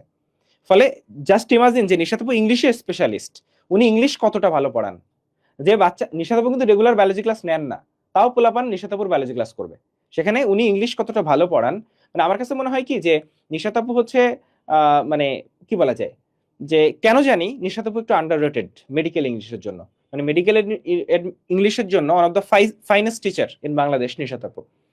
আর জিকের জন্য তো মিম আপু, মিম আপুকে কমেন্টে দেখতে পাচ্ছ, মানে মিম আপু হচ্ছে জিকে যেটা গত 3 বছর ধরে এই এক মেডিকেল জিকে পড়াচ্ছেন, এবং মিমাপুর স্লাইড গুলা তোমরা শুধু দেখবা যে এত সুন্দরভাবে গোছায় পড়াচ্ছেন যে দেখা যাচ্ছে স্লাইড পড়লেই তোমার কিন্তু ক্লাসে প্রিপারেশন কমপ্লিট হয়ে যাচ্ছে। কারণ জিকেটা খুবই অগাস্ট হলো, জিকের কোনো আগা মাথা নাই, সেখানে মিমাপু চমৎকার ভাবে স্লাইড রেডি করে তোমাদের সুন্দরভাবে বুঝিয়ে দিবেন। ফলে মেডিওলজির ক্ষেত্রে সবচেয়ে বড় যে এই যে তুমি কয়জন টিচারের নাম শুনলা, 7 জন, এই 7 জন টিচার প্রত্যেকটা ক্লাস নেবেন, ঠিক আছে? এবং একটা জিনিস যে আমাদের ক্ষেত্রে স্পেশালিস্ট, যে বায়োলজি আমি আর ইয়া নিচ্ছি, রিয়াদ নিচ্ছি, আমাদের ক্লাসই পাবা, এর বাইরে আর কেউ ক্লাস নিতে আসবে না। কেমিস্ট্রিতে তাই, ফিজিক্সে তাই, জিকেতে তাই, ইংলিশে তাই। যাদের ক্লাস এই আমাদের এই কয়জনের ক্লাস দেখো, আর কিছু দেখা লাগবে না। কোনো জুনিয়র টিচার আমাদের গোল্ডিগার্সে নাই, আমাদের সাথে জুনিয়র টিচার আছে, জুনিয়র টিচার যখন একটু সিনিয়র হন তখন গোল্ডিগার্সে চলে আসেন। ফলে আমরা জুনিয়র টিচার যারা, তাদেরকে আরো বেশি পরখ করে, আরো বেশি ট্রেন করে, আরো বেশি কি বলা যায় অভিজ্ঞ করে তারপরে ওনারা গোল্ডিগার্সে ঢোকেন। ফলে গোল্ডিগার্সের যে টিচার প্যানেল, সেটা তোমরা চোখ বন্ধ করে ভরসা করতে পারো। সবচেয়ে বড় ব্যাপার যে মেডিকেল অ্যাডমিশনে ভালো পড়ানো তো গুরুত্বপূর্ণ, সাথে সাথে ভালো গাইডলাইন গুরুত্বপূর্ণ। এবং গাইডলাইনের ক্ষেত্রে আমার মনে হয় যে আমরা যতটা এঙ্গেজড বাচ্চাদের সাথে, আমাদের মেন্টররা যতটা এঙ্গেজড, আমার মনে হয় না যে এত বেশি এঙ্গেজড আর কেউ আছে। মানে রিমঝিম আপুকে তোমরা পাবা, তোমরা দেখবা যে রিমঝিম আপু একদম, রিমঝিম আপু যখন প্রি মেডিকেলে, রিমঝিম আপু সারা জীবন প্রি মেডিকেলে, যখন এইচএসসির আগে মানে প্রি মেডিকেল ব্যাচ শেষ হয়ে যায়, ওরা নতুন ব্যাচে যায়, রিমঝিম আপু আগের প্রি মেডিকেল ব্যাচে চলে আসে, বুঝছো? তো রিমঝিম আপুর কমফোর্ট জোনই হচ্ছে প্রি মেডিকেল, কারণ প্রি মেডিকেলের বাচ্চারা লং টাইম ধরে আসলে আস্তে আস্তে আস্তে আস্তে পড়াশোনা করে, তাদের ছোটখাটো কোয়েরি থাকে, সেই জিনিসগুলো জিজ্ঞেস করে। এবং রিমঝিম যখন জিজ্ঞেস করছিল আমাকে যে ভাই আমার তো একটা ছোট ভাই আছে, ও হচ্ছে এবার সামনের বার এইচএসসি দিবে, তো ও হচ্ছে প্রি মেডিকেলে পড়বে আপনার এখানে, তো আমি ওকে ভর্তি করে দিতে চাচ্ছি। আমি ওকে, তাই আমি বললাম যে তুমি তো আমাদের এখানে পড়ছো, এক কাজ করো, তুমি তো ছোট ভাইকে পড়াও, তো সাথে সাথে একটু আমাদের প্রি মেডিকেলে বাকি বাচ্চাদেরও ওইভাবে হেল্প করো। বলে যে ভাই ঠিক আছে। তারপর থেকে এখনো পর্যন্ত রিমঝিম প্রি মেডিকেলের বাচ্চাদের ঠিক নিজের ছোট ভাইকে যেভাবে পড়াতো, ঠিক সেইভাবে পুরো প্রি মেডিকেলের বাচ্চাদের ওইভাবে হেল্প করে, ওইভাবে গাইড করে, ওইভাবে ওদেরকে রেডি করে। এবং রিমঝিম আপু কতটা আন্তরিক, রিমঝিম আপু কতটা কি বলা যায় হেল্পফুল, এটা তোমরা টের পাবা প্রি মেডিকেল ব্যাচে ইনশাআল্লাহ। আচ্ছা ভাই, আর কি কি নিয়ে কথা বলা ছিল? জিপি নিয়ে কথা বলছি আমরা, কত পেলে চান্স পাবো। হ্যাঁ, আচ্ছা, এটা নিয়ে আমি বলবো। আচ্ছা, কত পেলে চান্স পাবো একটু বলি। এটা কিন্তু প্রশ্ন কঠিন বা সহজ হওয়ার উপর নির্ভর করে, তবে রিসেন্টলি বা প্রশ্ন কঠিন হওয়ার সম্ভাবনা একটু কম। হ্যাঁ, ভয় পাওয়ানোর জন্য অনেকে বলে যে প্রশ্ন প্রতি বছর একটা গুজব শুনবা প্রশ্ন কঠিন হবে, তবে বলি যে প্রশ্ন কঠিন হওয়ার সম্ভাবনা কম্পারেটিভলি কম, প্রশ্ন সহজ হওয়ার সম্ভাবনা বেশি। এবং যেহেতু একটু সহজের দিকে যায়, ফলে তুমি 75 আমার মনে হয় যে টার্গেট করতে পারো যে আমার মেডিকেলে 75 লাগবে। ঠিক আছে? আর যদি ঢাকা মেডিকেল বলো, একটু বলি যে হ্যাঁ 70-এও চান্স হইতে পারে, কিন্তু এটা নিশ্চিত না। ফলে 75 টার্গেট করলে সেফ, মানে 75-এর পাইলে চান্স মিস হওয়ার কোনো ঝুঁকি নেই। আর 85 পাইলে ঢাকা মেডিকেল চান্স পাওয়ার সম্ভাবনা খুবই বেশি, মানে ঢাকা 85 পেলে ঢাকা মেডিকেলে চান্স পাওয়া যায়। এইটা এখন তাইলে ভাইয়া, আমি কোচিং এর পরীক্ষায় যদি নাম্বার একটু কম পাই, তাহলে কি আমি মেডিকেলে চান্স পাবো না? কোচিং এর পরীক্ষা তো সারা বছর ধরে হবে, একটার পর একটা পরীক্ষা হবে। কোচিং এর পরীক্ষায় তুমি নাম্বার কম পাইলেও চান্স পাবা, কিন্তু কিভাবে চান্স পাবা না জানো? কোচিং এর পরীক্ষায় নাম্বার কম পেয়ে পড়াশোনা ছেড়ে দিলে। ম্যাক্সিমামই এই কাজটা করে। আমরা এই যে প্রি মেডিকেল ক্লাস শুরু করবো, কালকে দেখবো যে অনেক বাচ্চা কাচ্চা ক্লাস করতেছে, দিন যাবে স্টুডেন্ট কমবে, দিন যাবে স্টুডেন্ট কমবে। শেষের দিকে ধরো এই ব্যাচে এখন 600-র মতো স্টুডেন্ট আছে আমাদের সাথে প্রি মেডিকেলে, পরবর্তীতে এই স্টুডেন্টটা হয়তো 900-1000-এ যাবে। কিন্তু এইচএসসির আগে আগে যখন আমরা 9 মাস ধরে পড়াচ্ছি, শেষের দিকে তোদের প্রেসার বাড়ে, মাত্র 20, 25, 30 জন স্টুডেন্ট শেষ পর্যন্ত লেগে থাকে, আর বাকিরা রেকর্ড করে। কিন্তু ওই রেকর্ড করা পাবলিক আর যারা লেগে থাকে ওরাই চান্সটা পায়। আর যত সময় যাবে ঝরে যেতে থাকবে, এবং তুমি যখন ঝরে যাবা, ঝরা পাতা আর কখনো জোড়া লাগে না। ঠিক এই প্রবলেমেই তুমি পড়তে যাবা। ফলে তোমাদের প্রতিজ্ঞা করতে হবে যে ভাইয়া, আজকে আমরা এখানে ভর্তি হলাম, বাবা মায়ের প্রত্যেকটা টাকার দাম আছে। তুমি এই টাকা ইনকাম করো নাই, তোমার বাবা মা করছে। ফলে এই টাকা ইনকাম করা যে কত কষ্ট, তুমি যেদিন বড় হবা সেদিন বুঝবা। মানে কতজনের কত রকম চাহিদা যে পূরণ করতে হয়। হ্যাঁ, এবং সেই টাকা পূরণ, সেই চাহিদা পূরণ করতে গিয়ে তুমি খেয়াল করলে দেখবা, এখানে আমাদের ম্যাক্সিমাম মধ্যবিত্ত ফ্যামিলি থেকে আসছি। ম্যাক্সিমামের আমাদের, তুমি খেয়াল করো যে তুমি লাস্ট কবে নতুন জামাটা কিনছো, আর ঠিক তোমার বাবা লাস্ট কবে নতুন জামাটা কিনছে। তুমি আজকে যে জিজ্ঞেস করবা যে তোমার আম্মু, আম্মু তুমি লাস্ট শাড়িটা কবে কিনছো, আব্বু তুমি লাস্ট জামাটা কবে কিনছো, এটা জিজ্ঞেস করবা। এবং লাস্ট 1 বছরে তোমার আব্বু কয়টা জামা কিনছে, তোমার আম্মু কয়টা শাড়ি কিনছে, আর তোমাকে কয়টা জামা কাপড় কিনে দেওয়া হয়েছে, বা তোমার পিছনে কত টাকা খরচ হয়েছে, তুমি এটা একটু হিসাব নাও। এই হিসাবটা নিলে তুমি বুঝতে পারবা যে তোমার আব্বু বা তোমার আম্মু নিজের জীবনের লাইফের সব শখ আহ্লাদ তোমার জন্য বিসর্জন দিয়ে দিছে। ফলে তার জন্য, তোমার বাবা মায়ের জন্য তোমার কোনো দায়িত্ব আছে কিনা, তোমার কোনো কর্তব্য আছে কিনা, সেটা যদি থাকে, অতটুকু যদি কৃতজ্ঞতা বোধ থাকে, তাইলে ক্লাসগুলো করিস, শেষ পর্যন্ত লাইগে থাকিস। আমরা কথা দিচ্ছি যে আমাদের এন্ড থেকে আমরা আমাদের জীবন দিয়ে ট্রাই করবো তোকে চান্স পাওয়ানোর জন্য। আমাদের এন্ড থেকে কোন রকম গাফিলতি তুই পাবি না। তুই যদি অনেস্ট থাকিস তাহলে তুই চান্স পাবি, আল্লাহর রহমতে চান্স পাবি, ইনশাআল্লাহ চান্স পাবি। আচ্ছা, একটাতে কিভাবে পড়বো জীবন বলো। আচ্ছা দেখো, তোমার প্রশ্ন আসতে পারে যে একটা অধ্যায় আমি কিভাবে পড়বো। আমার তো এর উপর একাডেমিক একটা দখল নেওয়ার বিষয় আছে, অ্যাডমিশনের দখল নেওয়ার বিষয় আছে। এখন একাডেমিক দখলের বিষয়টা পরে, আমি তোকে অ্যাডমিশনের দখলের বিষয় বলি। তুমি ক্লাস করলা, ক্লাসের পরপরই তুমি যদি ওই অধ্যায়টা একবার নিজে না দেখো, তাহলে কিন্তু ওই অধ্যায়টা তোমার মাথায় থাকবে না। শুধু ভাইয়া পড়াই যাচ্ছে, বই দেখাই পড়াই যাচ্ছে, তুমি তোমার সামনে বই খুলে নাই, লাভ হবে না। কারণ আমরা একটা কথা বলি, মেইন বুক না পড়লে কারো মেডিকেলে চান্স হওয়া সম্ভব না। সো মেইন বুক তোমার পড়াই লাগবে। আমরা একটা ক্লাস নিলাম, তোমার কাজ হচ্ছে এরপর যত সময় লাগুক সংক্ষিপ্ত সময় নিয়ে ওই মেইন বইটা উল্টিয়ে যাওয়া, কি কি ইনফরমেশন ভাইয়া পড়াইলো সেটা একবার দেখা। আমি সবগুলোই বুঝছি ভাইয়া যখন বুঝাইছে, এখন আমি নিচে থেকে দেখি যে ভাইয়া যেটা বলছিল সেইটা আমি বই পড়ার সময় রিয়েলাইজ করতে পারি কিনা, যে আরে এই জিনিসটা তো এরকম, এই জিনিসটা তো এরকম। যেইখানেই তোমার মনে হবে অস্পষ্টতা, ওইখানেই তোমার ক্লাসের মাঝখানে কনসেন্ট্রেশন ব্রেক হয়েছিল। তোমার কাজ হচ্ছে ক্লাসের ওইখানে ফেরত গিয়ে ওই অংশটা আবার বুঝে নেওয়া। কারণ ওই জায়গার অস্পষ্টতা সারা জীবন থেকে যাবে, ওই জায়গায় সারা জীবন কনফিউশন থেকে যাবে তুমি যদি ওই জায়গা বুঝে না নাও, ওই জায়গাটা যদি অবজ্ঞা করো। সো তুমি মূল ক্লাসের পর মূল বই বুঝে বুঝে আরেকবার শেষ করলা, কোনো জায়গায় বেঁধে গেলে ভাইয়ারদের ক্লাস থেকে আরেকবার দেখে নিলা, ঠিক আছে, এখানে তোমার প্রস্তুতি শেষ না। তুমি তো মূল বই পড়ছো, এইবার সেটা প্র্যাকটিসের বিষয় আছে না? তো সবচেয়ে ভালো প্র্যাকটিস বা সবচেয়ে কমন প্র্যাকটিস কোনটা বলো তো? অনুশীলনী থেকে প্র্যাকটিস করা। সেই জন্যই আমরা সলভার ডাইটা দিই, যে না একটা বাচ্চা সে এক রাইটার আরো 3টা এক্সট্রা রাইটার সব বই নিয়ে বসবে, পসিবল বলো? তোমার পক্ষে পসিবল এত রাইটারের বই পড়া? পসিবল না। সেজন্য কি করবা দেখুন, তুমি তুমি সলভার ডাইটা বের করবা, ওই চ্যাপ্টারে চলে যাবা। যেমন ধরো তুমি ফিজিক্সে সলভার ডাই বের করলা, তুমি দেখবা প্রথমে ইসাক স্যারের অনুশীলনী সমস্ত প্রশ্ন আছে, তুমি ইসাকসার সব প্রশ্ন এক এক করে সলভ করবা। কোনো জায়গায় সমস্যা হচ্ছে, কোনো প্রশ্ন সলভ করতে পারছো না, উত্তরটা কিভাবে আসলে বুঝছো না, তুমি সাথে সাথে সেটা ছবি তুলে তুমি আমাদের টেলিগ্রামে 24/7 যে কোশ্চেন প্যানেল আছে সেখানে দিয়ে দিবা। কোনো না কোনো মেন্টর 5 থেকে 10 মিনিটের মধ্যে সেটার আনসার দিয়ে দেবে, এক্সপ্লানেশন সহ আনসার দিয়ে দেবে। তার মানে তোমার এমন কোনো ভয় নাই যে আজকে আমি এটা আনসার আমি বুঝলাম না, 24 ঘন্টা পর ভাইয়ারা আসলে তাদের কাছে আমার জিজ্ঞাসা করতে হবে না, তুমি যে কোনো মুহূর্তে যেটা বুঝবা না সেটা জিজ্ঞাসা করবা। তোমার সলভারটা ইসাক স্যার কমপ্লিট হয়ে গেল, এখনো তপন স্যার বাকি আছে না, সেলু স্যার বাকি আছে না, তোমার এগুলো কমপ্লিট করবা। তাহলে তপন স্যার হইলো, সেলু স্যার হইলো, অনুশীলনী কমপ্লিট হইলো। এবার বইয়ের ভেতরে লাইন থেকে বেছে বেছে আসা প্রশ্ন, তুমি প্র্যাকটিস বইটা নিলা।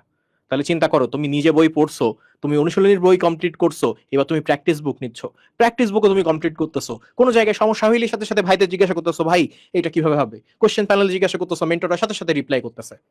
তোমার প্রস্তুতি কিন্তু 75% কমপ্লিট, কিন্তু এখনো আমি বলছি না 100%। কারণ কারণ এই যে সিগনেচার ব্যাচ আছে, তুমি এবার চলে আসবা সিগনেচার ব্যাচে। আচ্ছা, বাছা প্রশ্ন কি, মেডিকেলে আসা, ডেন্টালে আসা, ভার্সিটিতে আসা, বোর্ডে আসা বাছা প্রশ্নগুলো কি কি, তুমি সিগনেচার ব্যাচে ওই অধ্যায়ে ঢুকে পুরো অধ্যায়ে যতগুলো কোশ্চেন আছে সব কমপ্লিট করে ফেলবা। এগুলো বাছা কোশ্চেন। এবং মজার ব্যাপার কি জানো, তুমি অনুশীলনী কমপ্লিট করছো, প্র্যাকটিস বুক কমপ্লিট করছো, তুমি অদ্ভুত ভাবে দেখবা আরে সিগনেচার ব্যাচে সব কোশ্চেন তো আমি পারি, কোনো কোশ্চেন আমার বাড়তেছে না। এবং তারপরে তুমি চলে যাবে আনলিমিটেড কোশ্চেনে। তুমি যখন দেখবা এরকম স্ট্রাকচারড ওয়েতে পড়তেছো, একটা অধ্যায় তোমার কাছে পানি পানি হয়ে গেছে, ওই যে রিফাত ভাই বলে না পানি পানি, আসলে পানি পানি হবে এই জায়গাতে। ওইখানে কি হয় জানি না, বাট আসলে পানি পানি হয় এই জায়গাতে। কারণ কোনো কোশ্চেন দেখে তোমার মনে হবে না এই কোশ্চেন তো আমি দেখি নাই, প্রত্যেকটা কোশ্চেন তোমার কাছে মনে হবে এই কোশ্চেন আমি দেখছি। রিফাত ভাইয়ের ভক্ত কারা আছে হাত তোলো। প্রত্যেকটা কোশ্চেন তোমার মনে হয় আমি দেখছি, আইদার আমি সলভার ডাইতে দেখছি, অথবা প্র্যাকটিস বইতে দেখছি, অথবা আমি সিগনেচার বেসে দেখছি। তুমি আনলিমিটেড কোশ্চেন সলভ করলা, তোমার কিন্তু এরপরে পরীক্ষা দিতে হবে। যেই যেই ক্লাস করছো প্রত্যেকটা ক্লাসের ডেইলি এক্সাম আছে, এই এক্সামে তুমি দিয়ে বুঝবা, নাম্বার দেখে বুঝবা যে আসলে তুমি কেমন পারফর্ম করলা। ওখানে যেগুলো ভুল যাবে আর সেকশনে আলাদাভাবে দেওয়া থাকে, এগুলো ভুল, এগুলো দাগাওনি, এগুলো সঠিক। তুমি ভুল অংশে গেলা, দাগাওনি অংশে গেলা, এবং সেখানে গিয়ে দেখলা আর এইটা ভুল করছি, আইদার তুমি এটা পড়োই নাই, অথবা এই অংশটা অ্যাভয়েড করে গেছো, অথবা ওটা তুমি জেনেও ভুল করছো। এটা তুমি একবার সংশোধন করবা, 2বার সংশোধন করবা, ওই পরীক্ষা আবার দিতে পারছো, তুমি আবার প্র্যাকটিস করতে পারছো, আর্কাইভ এক্সাম দিতে পারছো। তুমি আমাকে বলো একটা জিনিস মানুষ কতবার ভুল করে, 2বার 3বার, তার থেকে বেশিবার প্র্যাকটিসের সুযোগ আমরা দিছি যাতে তুমি ভুল না করো। আচ্ছা, একটা অধ্যায় কিভাবে পড়বা সহজ ভাষায়, তুমি আগে একবার রিডিং পড়ে আসতে পারো, তারপর ক্লাসটা করবা, তারপর গিয়ে যখন রিভিশন দিবা সাথে সাথে প্রত্যেকটা টপিক পড়ার পরে সিগনেচার কোশ্চেন ব্যাংক তোমার জন্যই, তুমি সিগনেচার কোশ্চেন ব্যাংক থেকে প্র্যাকটিস করবা, তারপরে এসে ডেইলি এক্সামটা দিবা, আল্লাহর রহমতে তোমার ভালো নাম্বার আসবে। তুমি যদি সিগনেচার কোশ্চেন ব্যাংক প্র্যাকটিস করে আসতে পারো, তাহলে তুমি ডেইলি এক্সামে ভালো নাম্বার তুলতে পারো। তোমাকে এসে বারবার বলা লাগবে না ভাইয়া আমি পড়ি কিন্তু নাম্বার ওঠে না, যদি তুমি সিগনেচার কোশ্চেন ব্যাংকটা ইউজ করো। সিগনেচার কোশ্চেন ব্যাংক ইনশাল্লাহ আমাদের প্রি মেডিকেলের বাচ্চাদেরকে চান্স পাওয়াবে, এটা আমি বিশ্বাস করি। এইচএসসি অ্যাডমিশন একসাথে কিভাবে সামলাবো সেটা নিয়ে আমরা কথা বলতেছিলাম জীবন, যে অ্যাডমিশনের জন্য আমরা যেভাবে তোমাকে পড়াচ্ছি 90% এইচএসসি শেষ হয়ে যাবে, ফলে কেউ এসে বলতেছে ভাই আমি তো আগে পড়ি নাই, আল্লাহর রহমতে তুই আগে না পড়লেও কোনো অধ্যায় তো জিরো, ওই ক্লাসটা করলে তুই বুঝবি, ওই ক্লাস করলে তুই বুঝবি, তাহলে তোর আর কি দরকার, ওই ক্লাসটা করে তুই বুঝবি, তোর একাডেমিক হয়ে যাচ্ছে, তোর অ্যাডমিশন হয়ে যাচ্ছে। তো আমরা এইটা বলতেছি না যে আমরা একাডেমিক পড়াচ্ছি, আমরা বলতে পারতাম, অনেকে বলে না যে academic plus admission, admission plus academic, এটা বলতে পারতাম কিনা, পারতাম, কিন্তু এটা আমরা বলতেছি না। কারণ দিন শেষে আমার স্বপ্ন তোমাকে তোমার স্বপ্নের যে মেডিকেল কলেজ সেই জায়গায় পৌঁছায় নিয়ে যাওয়া, এবং তার জন্য আমরা ওই ইফোর্টটা 100% দিতে চাই, তার সাথে সহায়ক হিসেবে যতটুকু হয় হবে। কিন্তু এতটুকু কথা গ্যারান্টি দিয়ে বলতে পারি, অ্যাডমিশন প্রিপারেশন নিলে তোমার একাডেমিকের কোনো ক্ষতি হবে না, উল্টা একাডেমিকটা হেল্পফুল হবে। কিন্তু প্রবলেমটা কি জানো, ধরো আমি ফাঁকিবাজ, এখন আমি কিছুই পড়ি না, আমি ভর্তিও সব জায়গায় হয়েছি, একাডেমিক হয়েছি, প্রি মেডিকেলও 2টা কোচিং এ ভর্তি হয়েছি, কিন্তু আমি তো পড়ি না।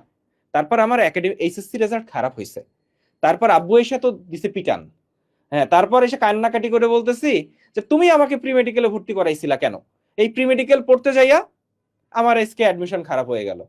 ওকে ঠিক আছে, তুমি খেয়াল করলে দেখবা যে ওই যে বাচ্চাটা বলছে না যে এই প্রি মেডিকেলের চক্করে পড়ে আমার একাডেমি এইচএসসি খারাপ হয়েছে, ওকে ফাইন, ও তো মেডিকেল দিতে পারছে নাকি, তুমি দেখো তো ওই 100-র মধ্যেও কত তুলছে, দেখবা যে ওই 100তেও ফেল করছে।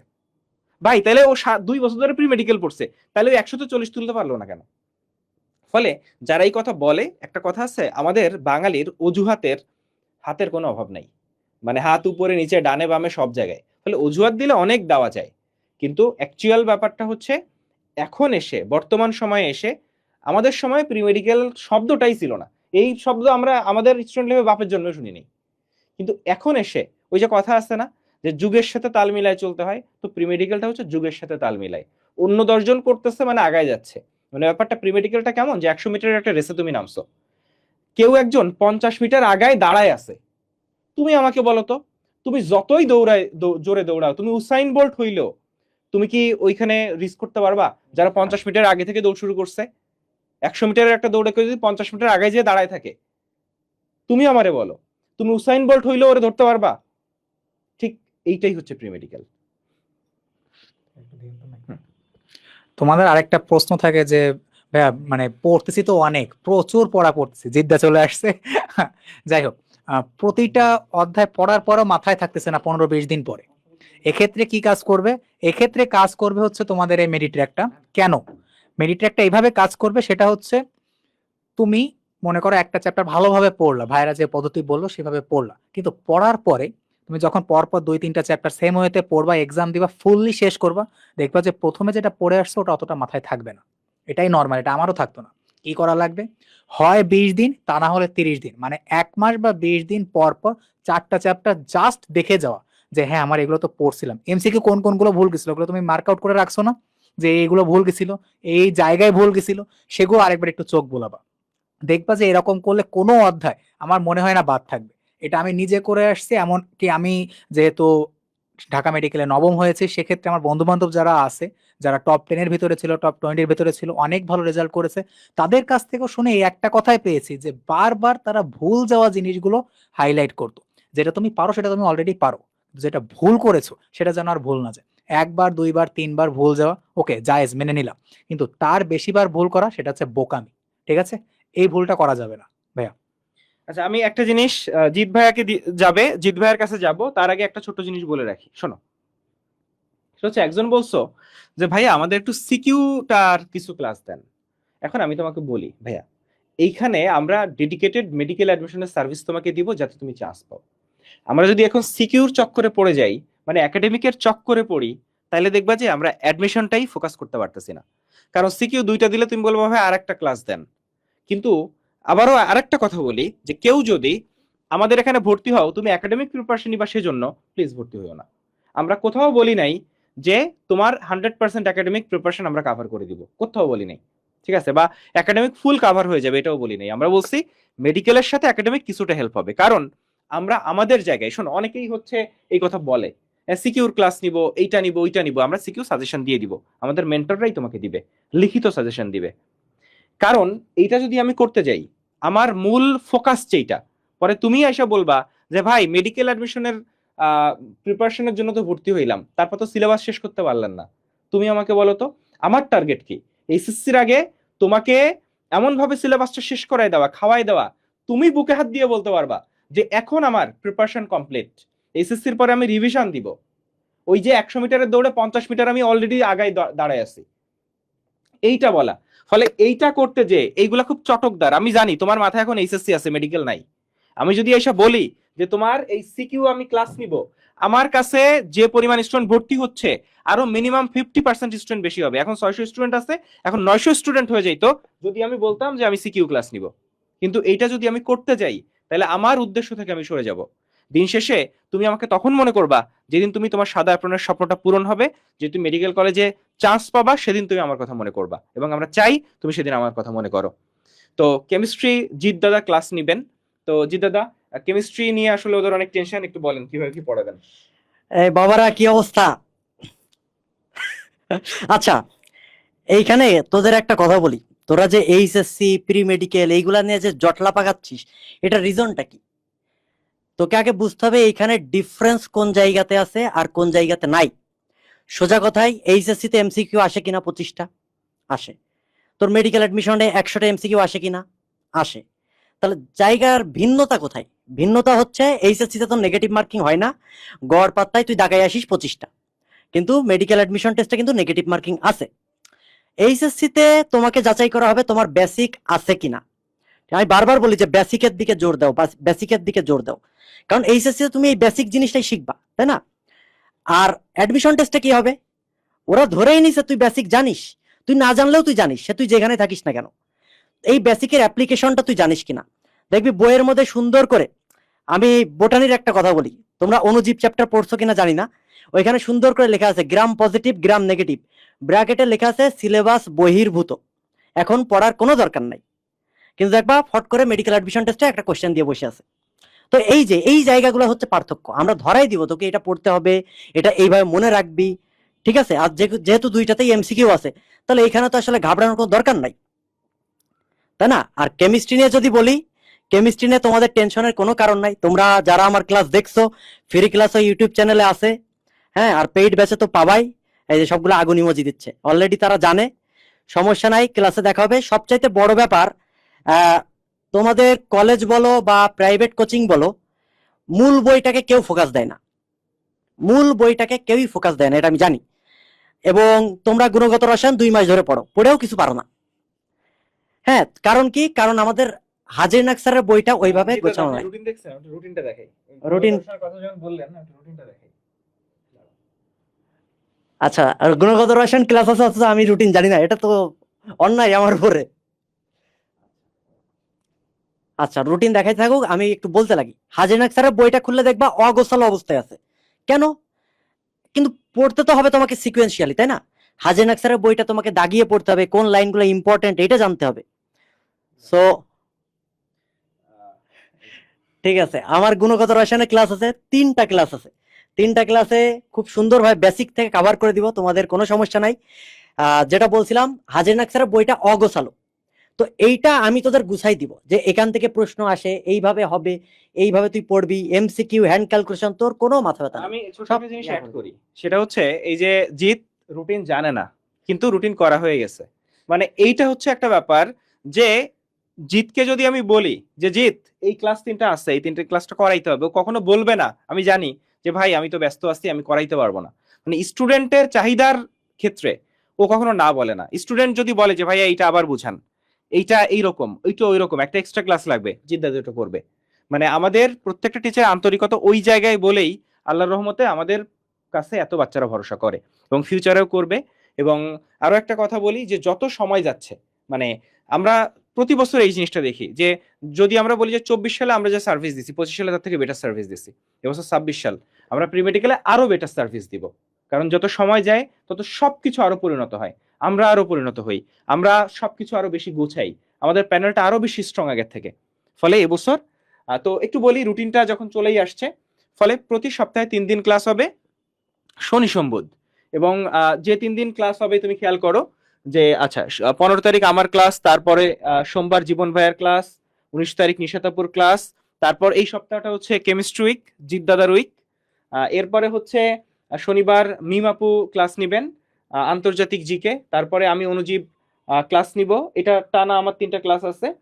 তারপর হচ্ছে জীবন ভাইয়ের ক্লাস আছে, নিশাত তাসনিম আপুর ইংলিশ ক্লাস আছে। অর্থাৎ তুমি একটা জিনিস খেয়াল করো যে সপ্তাহে 3 দিন টাইম, ক্লাসের ডিউরেশন মোটামুটি হয়তো এক একজনের ক্লাসের ডিউরেশন এক এক রকম, আমার জিতের হয়তো 2-2.5 ঘন্টা, জীবন ভাইয়ের হয়তো আরো একটু বেশি, বা এইরকম একটা ডিউরেশন। কিন্তু দিন শেষে ক্লাসের ডিউরেশন নিয়ে তুমি চিন্তা না করে তুমি চিন্তা করবা যে একটা ক্লাস করার পরে ভাইয়া যেটা পড়ালেন সেটা আমি বুঝলাম কিনা, সেটা আমি পারলাম কিনা, এবং সেখান থেকে মেডিকেল ভর্তি পরীক্ষার প্রশ্নগুলো প্র্যাকটিস করতে গেলে সেখান থেকে আমি পারতেছি কিনা। যদি পারো তাহলে বুঝবা যে তুমি রাইট ট্র্যাকে আসো এবং তুমি মেডিকেলে চান্স পাওয়ার যে রোডটা, সেই রোডে ঠিক রাস্তায় আসো। মানে রাস্তা কিন্তু আসলে অনেক, বুঝছো? ঠিক রাস্তায় থাকাটা খুবই গুরুত্বপূর্ণ এবং সঠিক মানুষের পরামর্শটা খুব গুরুত্বপূর্ণ। আল্লাহ রহমতে তুমি মেডিলজিতে থাকলে ভুল পথে পরিচালিত হবে না, এই জিনিসটা আমরা এনশিওর করতে পারি। এই রুটিন দেখা যাচ্ছে না, দরকার নেই, আমরা পোস্ট করে দিব, সমস্যা নাই। আর পেইড ব্যাচের টেলিগ্রাম গ্রুপে রুটিন দিয়ে দিব। রুটিনটা দেখা যাচ্ছে না, আচ্ছা আমরা রুটিন দিয়ে দিব, আমাদের রুটিন চলে আসছে, আমরা রুটিন দিয়ে দিব। প্রতি সপ্তাহে 3 দিন ক্লাস, সন্ধ্যা 7:30টায় ক্লাস, এই তো। আর আমরা সন্ধ্যার দিকে কেন টাইম রাখছি, কারণ তোমাদের সকালে অনেক ব্যস্ত থাকো, তোমরা ক্লাস থাকে, অনেকে প্রাইভেট পড়ো, অনেকে নিজেদের পুকিদের সময় দাও, ওই জিনিসটা আমরা হ্যাম্পার করতে চাই নাই, এই কারণে আমরা সন্ধ্যার দিকে ক্লাস নিব, ঠিক আছে? আচ্ছা ঠিক আছে, আমরা আসলে শেষের দিকে চলে যাব, রুটিনের পরে আমরা চলে আসতে চাই। আচ্ছা মোটামুটি আমরা শেষ দিকে চলে আসছি, ফলে আমাদের আর স্লাইড নাই। তোমাদের কারো কোনো কোশ্চেন থাকলে সেটা বলতে পারো। রুটিন আজকে দিয়ে দেওয়া হবে, 15 তারিখ থেকে ক্লাস, রুটিন আজকে দিয়ে দেওয়া হবে। ফলে যারা ভর্তি হতে চাও 15 তারিখের আগে ভর্তি হও। মাত্র 5,490 টাকাই আমরা ফি রাখছি, এবং সাথে মেডিট্র্যাকটাও কিন্তু পাওয়া যাচ্ছে। এবং মেডিট্র্যাকটা কিন্তু যারা, আচ্ছা মেডিট্র্যাকটা এখনো তোমরা হয়তো পাও নাই, কালকে থেকে পাওয়া শুরু করবা। আজকে পাঠানো হচ্ছে অথবা কালকে পাঠানো হবে, তাহলে তার 1 দিন বা 2 দিন পরে পাওয়া শুরু করবা ইনশাল্লাহ মেডিট্র্যাক। এবং মেডিট্র্যাক পাওয়ার পরে মেডিট্র্যাকটা তোমাদের কেমন লাগলো এটা একটু আমাদের জানাইও। আরেকটা কথা আমি শেয়ার করতে চাই, সেটা হচ্ছে তোমরা কেবল ফার্স্ট ইয়ার শেষ করে পরীক্ষা টরীক্ষা দিয়ে সেকেন্ড ইয়ারে উঠেছো, সামনে অ্যাডমিশন এখনো দেরি আছে, কিন্তু এটা না অনেক লম্বা একটা জার্নি। সামনে তোমরা প্রি মেডিকেল ভাই 9 মাসের মতো না, 9 মাসের মতো একটা টাইম পাচ্ছ। তোমার একটা দুটো পরীক্ষা খারাপ হতে পারে, কিন্তু কনসিস্টেন্সি বজায় রাখা লাগবে। তুমি নর্মাল একটা রেঞ্জে থাকো প্রথমে, যেমন আমি যে কাজটা করতাম, আমি অলওয়েজ টার্গেট রাখতাম নর্মাল পরীক্ষা হোক ভালো পরীক্ষা হোক আমাকে 50-40 উপরে পেতে হবে। তার মানে কি, আমার গড়ে 80%-এর উপরে নাম্বার রাখতে হবে। তুমি সেটাকেই টার্গেট করো। কেমন, তোমার প্রি মেডিকেলের যে এক্সামগুলো আছে সেই এক্সামগুলো তুমি ঠিক করে রাখো যে আমি প্রতিদিন এই পড়াটা এত ভালোভাবে পড়বো, এত বেশি পরিমাণে এমসিকিউ সলভ করবো যে আমাকে 40% মানে 40-এর উপরে নাম্বার পেতে হবে, 50-40-এর উপরে। তুমি যদি সেই নাম্বারটা এনশিওর করতে পারো, তারপরে এনশিওর করো যে আমার 40-এর নিচে নামা যাবে না। তুমি আর উপরে ওঠো, কোনো সমস্যা নাই, তুমি হাইয়েস্ট পাও 50-এ 50 পাও, কিন্তু এটা আসলে সত্যি কথা বলতে কি কনসিস্টেন্সি মেনটেন করা খুবই কষ্টের একটা জিনিস। আমি হচ্ছে দীপন দাদার কাছে যাব, তার আগে ছোট্ট একটা জিনিস, তোমরা কোশ্চেন করতেছো ক্লাস কোথায় হবে এক্সাম কোথায় হবে সেই ব্যাপারটা একটু ক্লিয়ার করে দিই। তো একটু চলে আসো, তুমি মেডিলজি ওয়েবসাইটে আসবা। মেডিলজি ওয়েবসাইটে আসলে তুমি যদি তখন কোর্সটা কিনবা, তখন কিন্তু এই যে ধরো এই যে প্রোফাইলে আসলা, আমি প্রোফাইলে নাই কিন্তু, বা হোম পেজে আসলেও এই শুরু করেই লেখা আসবে। যেই কোর্সটা তুমি কিনছো সে শুরু করেই লেখা আসবে, শুরু করিতে চাপ দিবা। আচ্ছা শুরু করিতে চাপ দেওয়ার পরে আজকে হচ্ছে কিন্তু আমাদের ওরিয়েন্টেশন হচ্ছে, তাই না বলো? আজকে হচ্ছে কি হচ্ছে ভাইয়া? ওরিয়েন্টেশন হচ্ছে। তুমি খেয়াল করো এখানে কিন্তু, আচ্ছা একটা মিনিট, আচ্ছা আমরা 6.2 এসে ঢুকছি না? আচ্ছা এখানে একটা লাইভ এক্সাম হচ্ছে, আচ্ছা আমরা 6.2 এসে ঢুকছি। আচ্ছা 7.0 তে যাই, প্রি মেডিকেলে। প্রি মেডিকেলে আসো, আজকে কিন্তু গাইডলাইন অন্যান্য, এখানে আসলে ওরিয়েন্টেশন লাইভ হচ্ছে। দেখো এই জিনিসটা ব্লিঙ্ক করতেছে, ফলে ওরিয়েন্টেশন লাইভে যখন তুমি চাপ দিবা সাথে সাথে তুমি দেখবা যে ওরিয়েন্টেশন লাইভে এখানে তুমি কিন্তু চলে আসছো, ঠিক আছে? মানে এখানে তুমি ওরিয়েন্টেশন লাইভে এখানে চলে আসছো, চাপ দিলে তুমি ওরিয়েন্টেশন লাইভে ঢুকে যেতে পারবা। ঠিক একইভাবে এখানে একটা ডেমো এক্সাম আছে।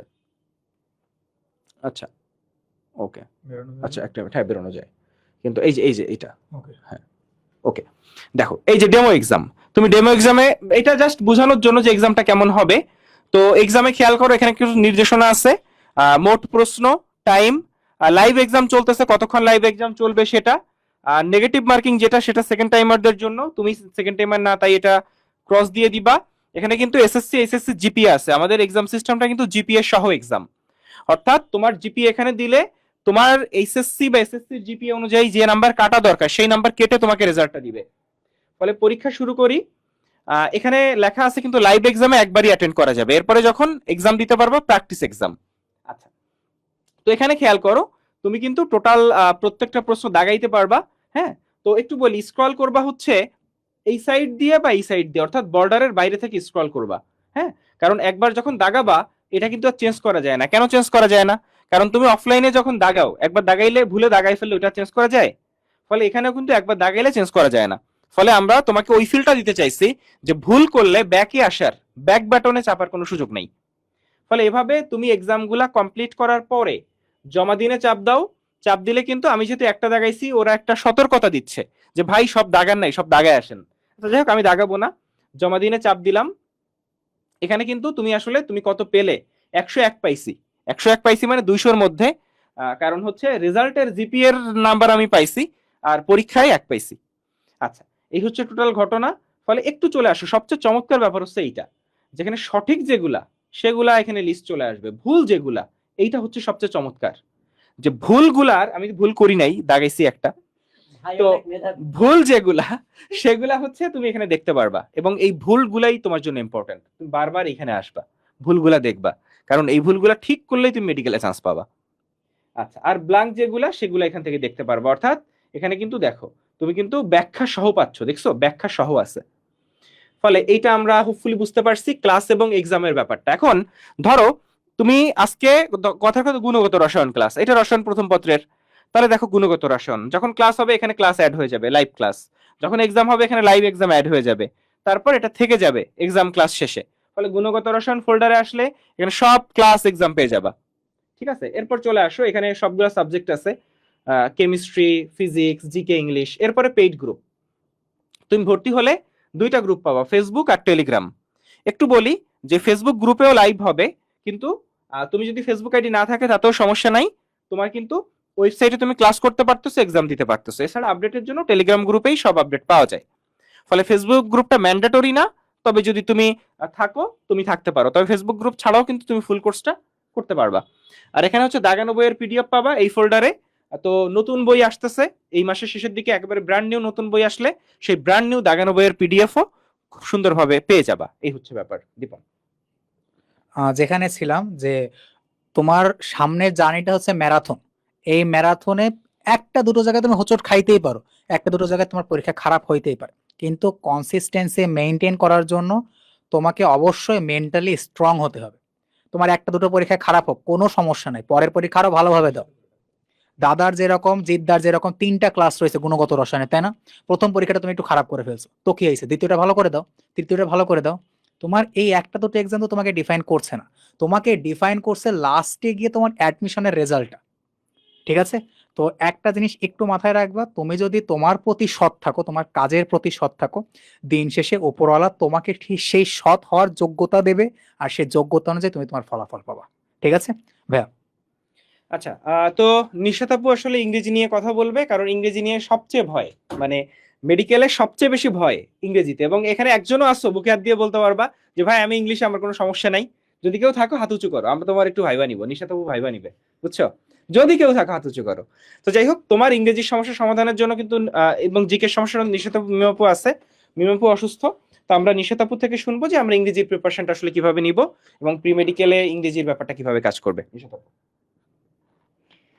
আচ্ছা, তো তোমাদের এইচএসসিতে দেখবা যে ফিজিক্স, কেমিস্ট্রি, বায়োলজি মোটামুটি যে প্রিপারেশনটা হয়ে যাচ্ছে, এটা দিয়ে মেডিকেলে অনেকখানি কাভার হয়। কিন্তু ইংলিশ আছে এইচএসসিতে, কিন্তু ইংলিশের কোশ্চেন প্যাটার্ন আর মেডিকেলের কোশ্চেন প্যাটার্ন টোটালি আলাদা, আর জিকে তো নাই।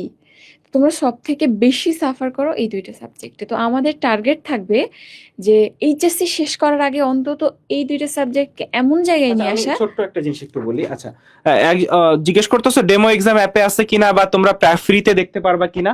একটু বলি যে ডেমো এক্সামটা পেইড কোর্সের মধ্যে, হ্যাঁ, এটা জাস্ট পেইড কোর্সের যারা তাদের জন্য। তো তোমার এগুলা দরকার নেই, তুমি হোম পেজে আসো, এই পোল গেম খেলতে ক্লিক করো, এখানে চাপ দাও, বা জীববিজ্ঞান প্রথম পত্র আনলিমিটেড আছে, সিগনেচার কোশ্চেন ব্যাংক, এখানে কিন্তু আমরা জুওলজিটা ফ্রি করে দিছি। হ্যাঁ, এখানে তুমি এই যে 3টা সেকশন আনলিমিটেড প্রশ্ন কেমন এইখানে ঢুকে দেখতে পারবা। জাস্ট তুমি একটা অ্যাকাউন্ট খুলে তুমি এখানে আনলিমিটেড প্রশ্ন কি দেখতে পারবা, পোল গেম খেলতে ক্লিক করো, এটা দেখতে পারবা, সিগনেচার কোশ্চেন ব্যাংক ট্রাই করে দেখতে পারবা। এখানে একটা করে সাবজেক্ট দেওয়া আছে। ফলে আমার মনে হয় যে ছোট্ট করে একটু বলি যে এই 3টা সেকশন যারা এক্সপ্লোর করবা তারা মেডিলজিকে ভালোবেসে ফেলবা, এতটুকু। আচ্ছা, তো যেটা বলছিলাম, আমরা ইংলিশ এবং জিকেটাকে এইচএসসির আগেই এমন একটা জায়গায় আনবো যাতে মেডিকেলের 3 মাস বা 4 মাসে তুমি যে টাইমটা পাবা সেই প্রিপারেশনে চান্স পাওয়া পসিবল হয়। কারণ দেখো, আসলে ইংলিশ জিকে যারা শুধু অ্যাডমিশন টাইমে পড়ে চান্স পায় এরকম বলবে, তাদের ইংলিশ জিকেতে আগে অনেক ভালো বেসিক ছিল। তোমার আগে বেসিক না থাকলে কখনো শেষ 3-4 মাসে ইংলিশে কোনোভাবেই ভালো করা সম্ভব না। কারণ জিকে হ্যাঁ মোটামুটি পড়লে, কোশ্চেন সলভ করলে তুমি 80% 90% পারবা। কিন্তু যারা অলরেডি 1 বছর পড়ে ফেলছো, প্রায় এইচএসসি 27 ফাউন্ডেশনে ছিল, তারা চিন্তা করো, আমরা ভোকাবুলারির উপর যে ক্লাসগুলো নিয়েছি, পড়ছো অনেক, তারপর মনে আছে তোমার সব? 50%ও মনে নাই। সো ইংলিশের এই ভোকাবুলারি পোর্শনটাই সব থেকে বেশি তোমরা সাফার করো, এবং এটা দীর্ঘদিন পড়তে হয়, দীর্ঘদিন প্র্যাকটিসে রাখতে হয়, তারপর আত্মস্থ হয়। তো এখানে আমাদের টার্গেট ওটাই থাকবে যে আমরা আস্তে আস্তে করে তোমাদের গড়ে তুলবো। এমন জোর দিব না যে আমার একাডেমিক এর জন্য হ্যাম্পার্ড হচ্ছে, আমরা ততটুকুই তোমাদের পড়াবো যতটুকু পড়াইলে তোমাদের মানে অ্যাডমিশনটা গুছানো হয়ে যায়। জাস্ট এইচএসসির আগেই আমাদের টার্গেট থাকবে এইচএসসির আগে পুরো সিলেবাসটা একবার কাভার করে শেষ করে ফেলবো। এবং অনেক ক্ষেত্রে হবে দেখবা যে আমি পড়া দিচ্ছি, একাডেমিকের প্রেশার আসছে, এদিকে এদিকে আবার ফিজিক্স কেমিস্ট্রির প্রেশার, তুমি ইংলিশ থেকে পড়বাই না। তো সেজন্য তোমাদের ধরে বেঁধে পড়ানোর জন্য কিন্তু আমাদের ডেইলি জিকে প্ল্যানার আছে, যেখানে আমরা প্রতিদিন তোমাকে 4 বা 5 পেজ বা 6 পেজের একটা পিডিএফ দিব, বলবো যে এতটুকু তুমি পড়ো, এইখান থেকে আগামীকাল একটা এক্সাম হবে। এইভাবে মাসের 30টা দিনই, মানে শুক্রবারও বাদ না, প্রতিটা দিনই আমাদের এরকম একটা করে এক্সাম থাকবে। তোমাকে বাধ্য হয়ে হলেও সেটা পড়তে হবে। আর ভোকাবুলারি তো সাথে সাথে চলবেই, প্রতিদিনই তোমাকে ভোকাবুলারি পড়ানো হবে। এবং আমাদের সাথে এমন যদি হয় যে আমরা ক্লাস নিচ্ছি, পরীক্ষা নিচ্ছি, তুমি নাই, তোমার পাত্তা নাই, তাহলে কিন্তু হবে না ভাই। যেটা বললো, শেষ পর্যন্ত দেখা যায় যে ওই 20-30 জন স্টুডেন্ট টিকে থাকে। তুমি যদি টিকে না থাকতে পারো, তাহলে কিন্তু আমাদের এত প্রচেষ্টা সবকিছু ব্যর্থ যাবে। আর আরেকটা কথা যদি বলি ইংলিশের ক্ষেত্রে, দেখো এখন সব সব ক্ষেত্রেই তোমরা এখন তোমাদের মাথায় এইচএসসিটা আছে, আমি যত যাই বলি না কেন তোমাদের চিন্তা থাকবে যে এইচএসসি থেকে কিরকম হবে রেজাল্টটা। তো এইচএসসির কিছু টপিক আমাদের এই একাডেমিক বা অ্যাডমিশন দুইটা কম্বাইন করে ব্যাকআপ থাকবে, যেমন সিনোনিম অ্যান্টোনিম তোমার অ্যাডমিশনেও আছে, একাডেমিকেও আছে, প্রিপোজিশন আছে, আর্টিকেল আছে, মেজর কিছু জায়গা আছে। সো আমরা শুধু যে এটা অ্যাডমিশনের জন্য পড়ছি এমন না, আমি যখন পড়াবো, আমি যেহেতু 5 বছর ধরে তোমাদের অ্যাডমিশন পড়াচ্ছি, সাথে কিন্তু প্রত্যেক বছর এইচএসসির সময় একাডেমিক পড়াই। সো আমি ওই কতটুকু অ্যাডমিশনের জন্য লাগবে আর এর বাইরে একাডেমিকে কি লাগবে, কিভাবে লাগবে, প্রত্যেকটা ক্লাসে ওইভাবে বলে দিব। অন্তত তোমরা প্রি মেডিকেলের এই কথাটা বা এই জিনিসটা আমার মাথায় থাকবে যখন আমি পড়াবো। তো ইনশাল্লাহ যদি আমাদেরকে কোঅপারেট করো, ইনশাল্লাহ তোমাদের ইংলিশ জিকেতে কোনো সমস্যা থাকবে না। আচ্ছা, তাহলে এই পর্যন্ত আমাদের আজকের লাইভ, কারণ আমরা অনেক সময় নিয়ে নিছি সম্ভবত, প্রায় কি বলা যায় 1 ঘন্টা 20 মিনিটের মতো। তো আমরা আজকের মতো শেষ করব। আমার মনে হয় যে তোমাদেরকে আমরা বুঝাইতে পারছি যে আমরা কিভাবে পড়াইতে চাই, শুধু তা না, তোমাদের কিভাবে পড়তে হবে আমার মনে হয় সেই ব্যাপারেও তোমরা খুব সুন্দর একটা গাইডলাইন পেয়ে গেছো। ফলে যারা আমাদের পেইড ব্যাচে যুক্ত হওনি, মানে হাইলি রিকমেন্ড করব যে তুমি যুক্ত হয়ে যাও। আল্লাহর রহমতে তুমি কখনো এটা নিয়ে রিগ্রেট করবা না যে আমি ভুল সিদ্ধান্ত নিছি। হতে পারে এটা তোমার বেস্ট ডিসিশন হতে পারে। আচ্ছা, আর শেষ পর্যন্ত আমাদের সাথে যদি লেগে থাকো, তাহলে আমরা চান্স পাবো, আমরাই চান্স পাবো, অন্য কেউ চান্স পাবে না। তো এই পর্যন্ত সবাই ভালো থাকো, সুন্দর থাকো, সুস্থ থাকো। আল্লাহ হাফেজ।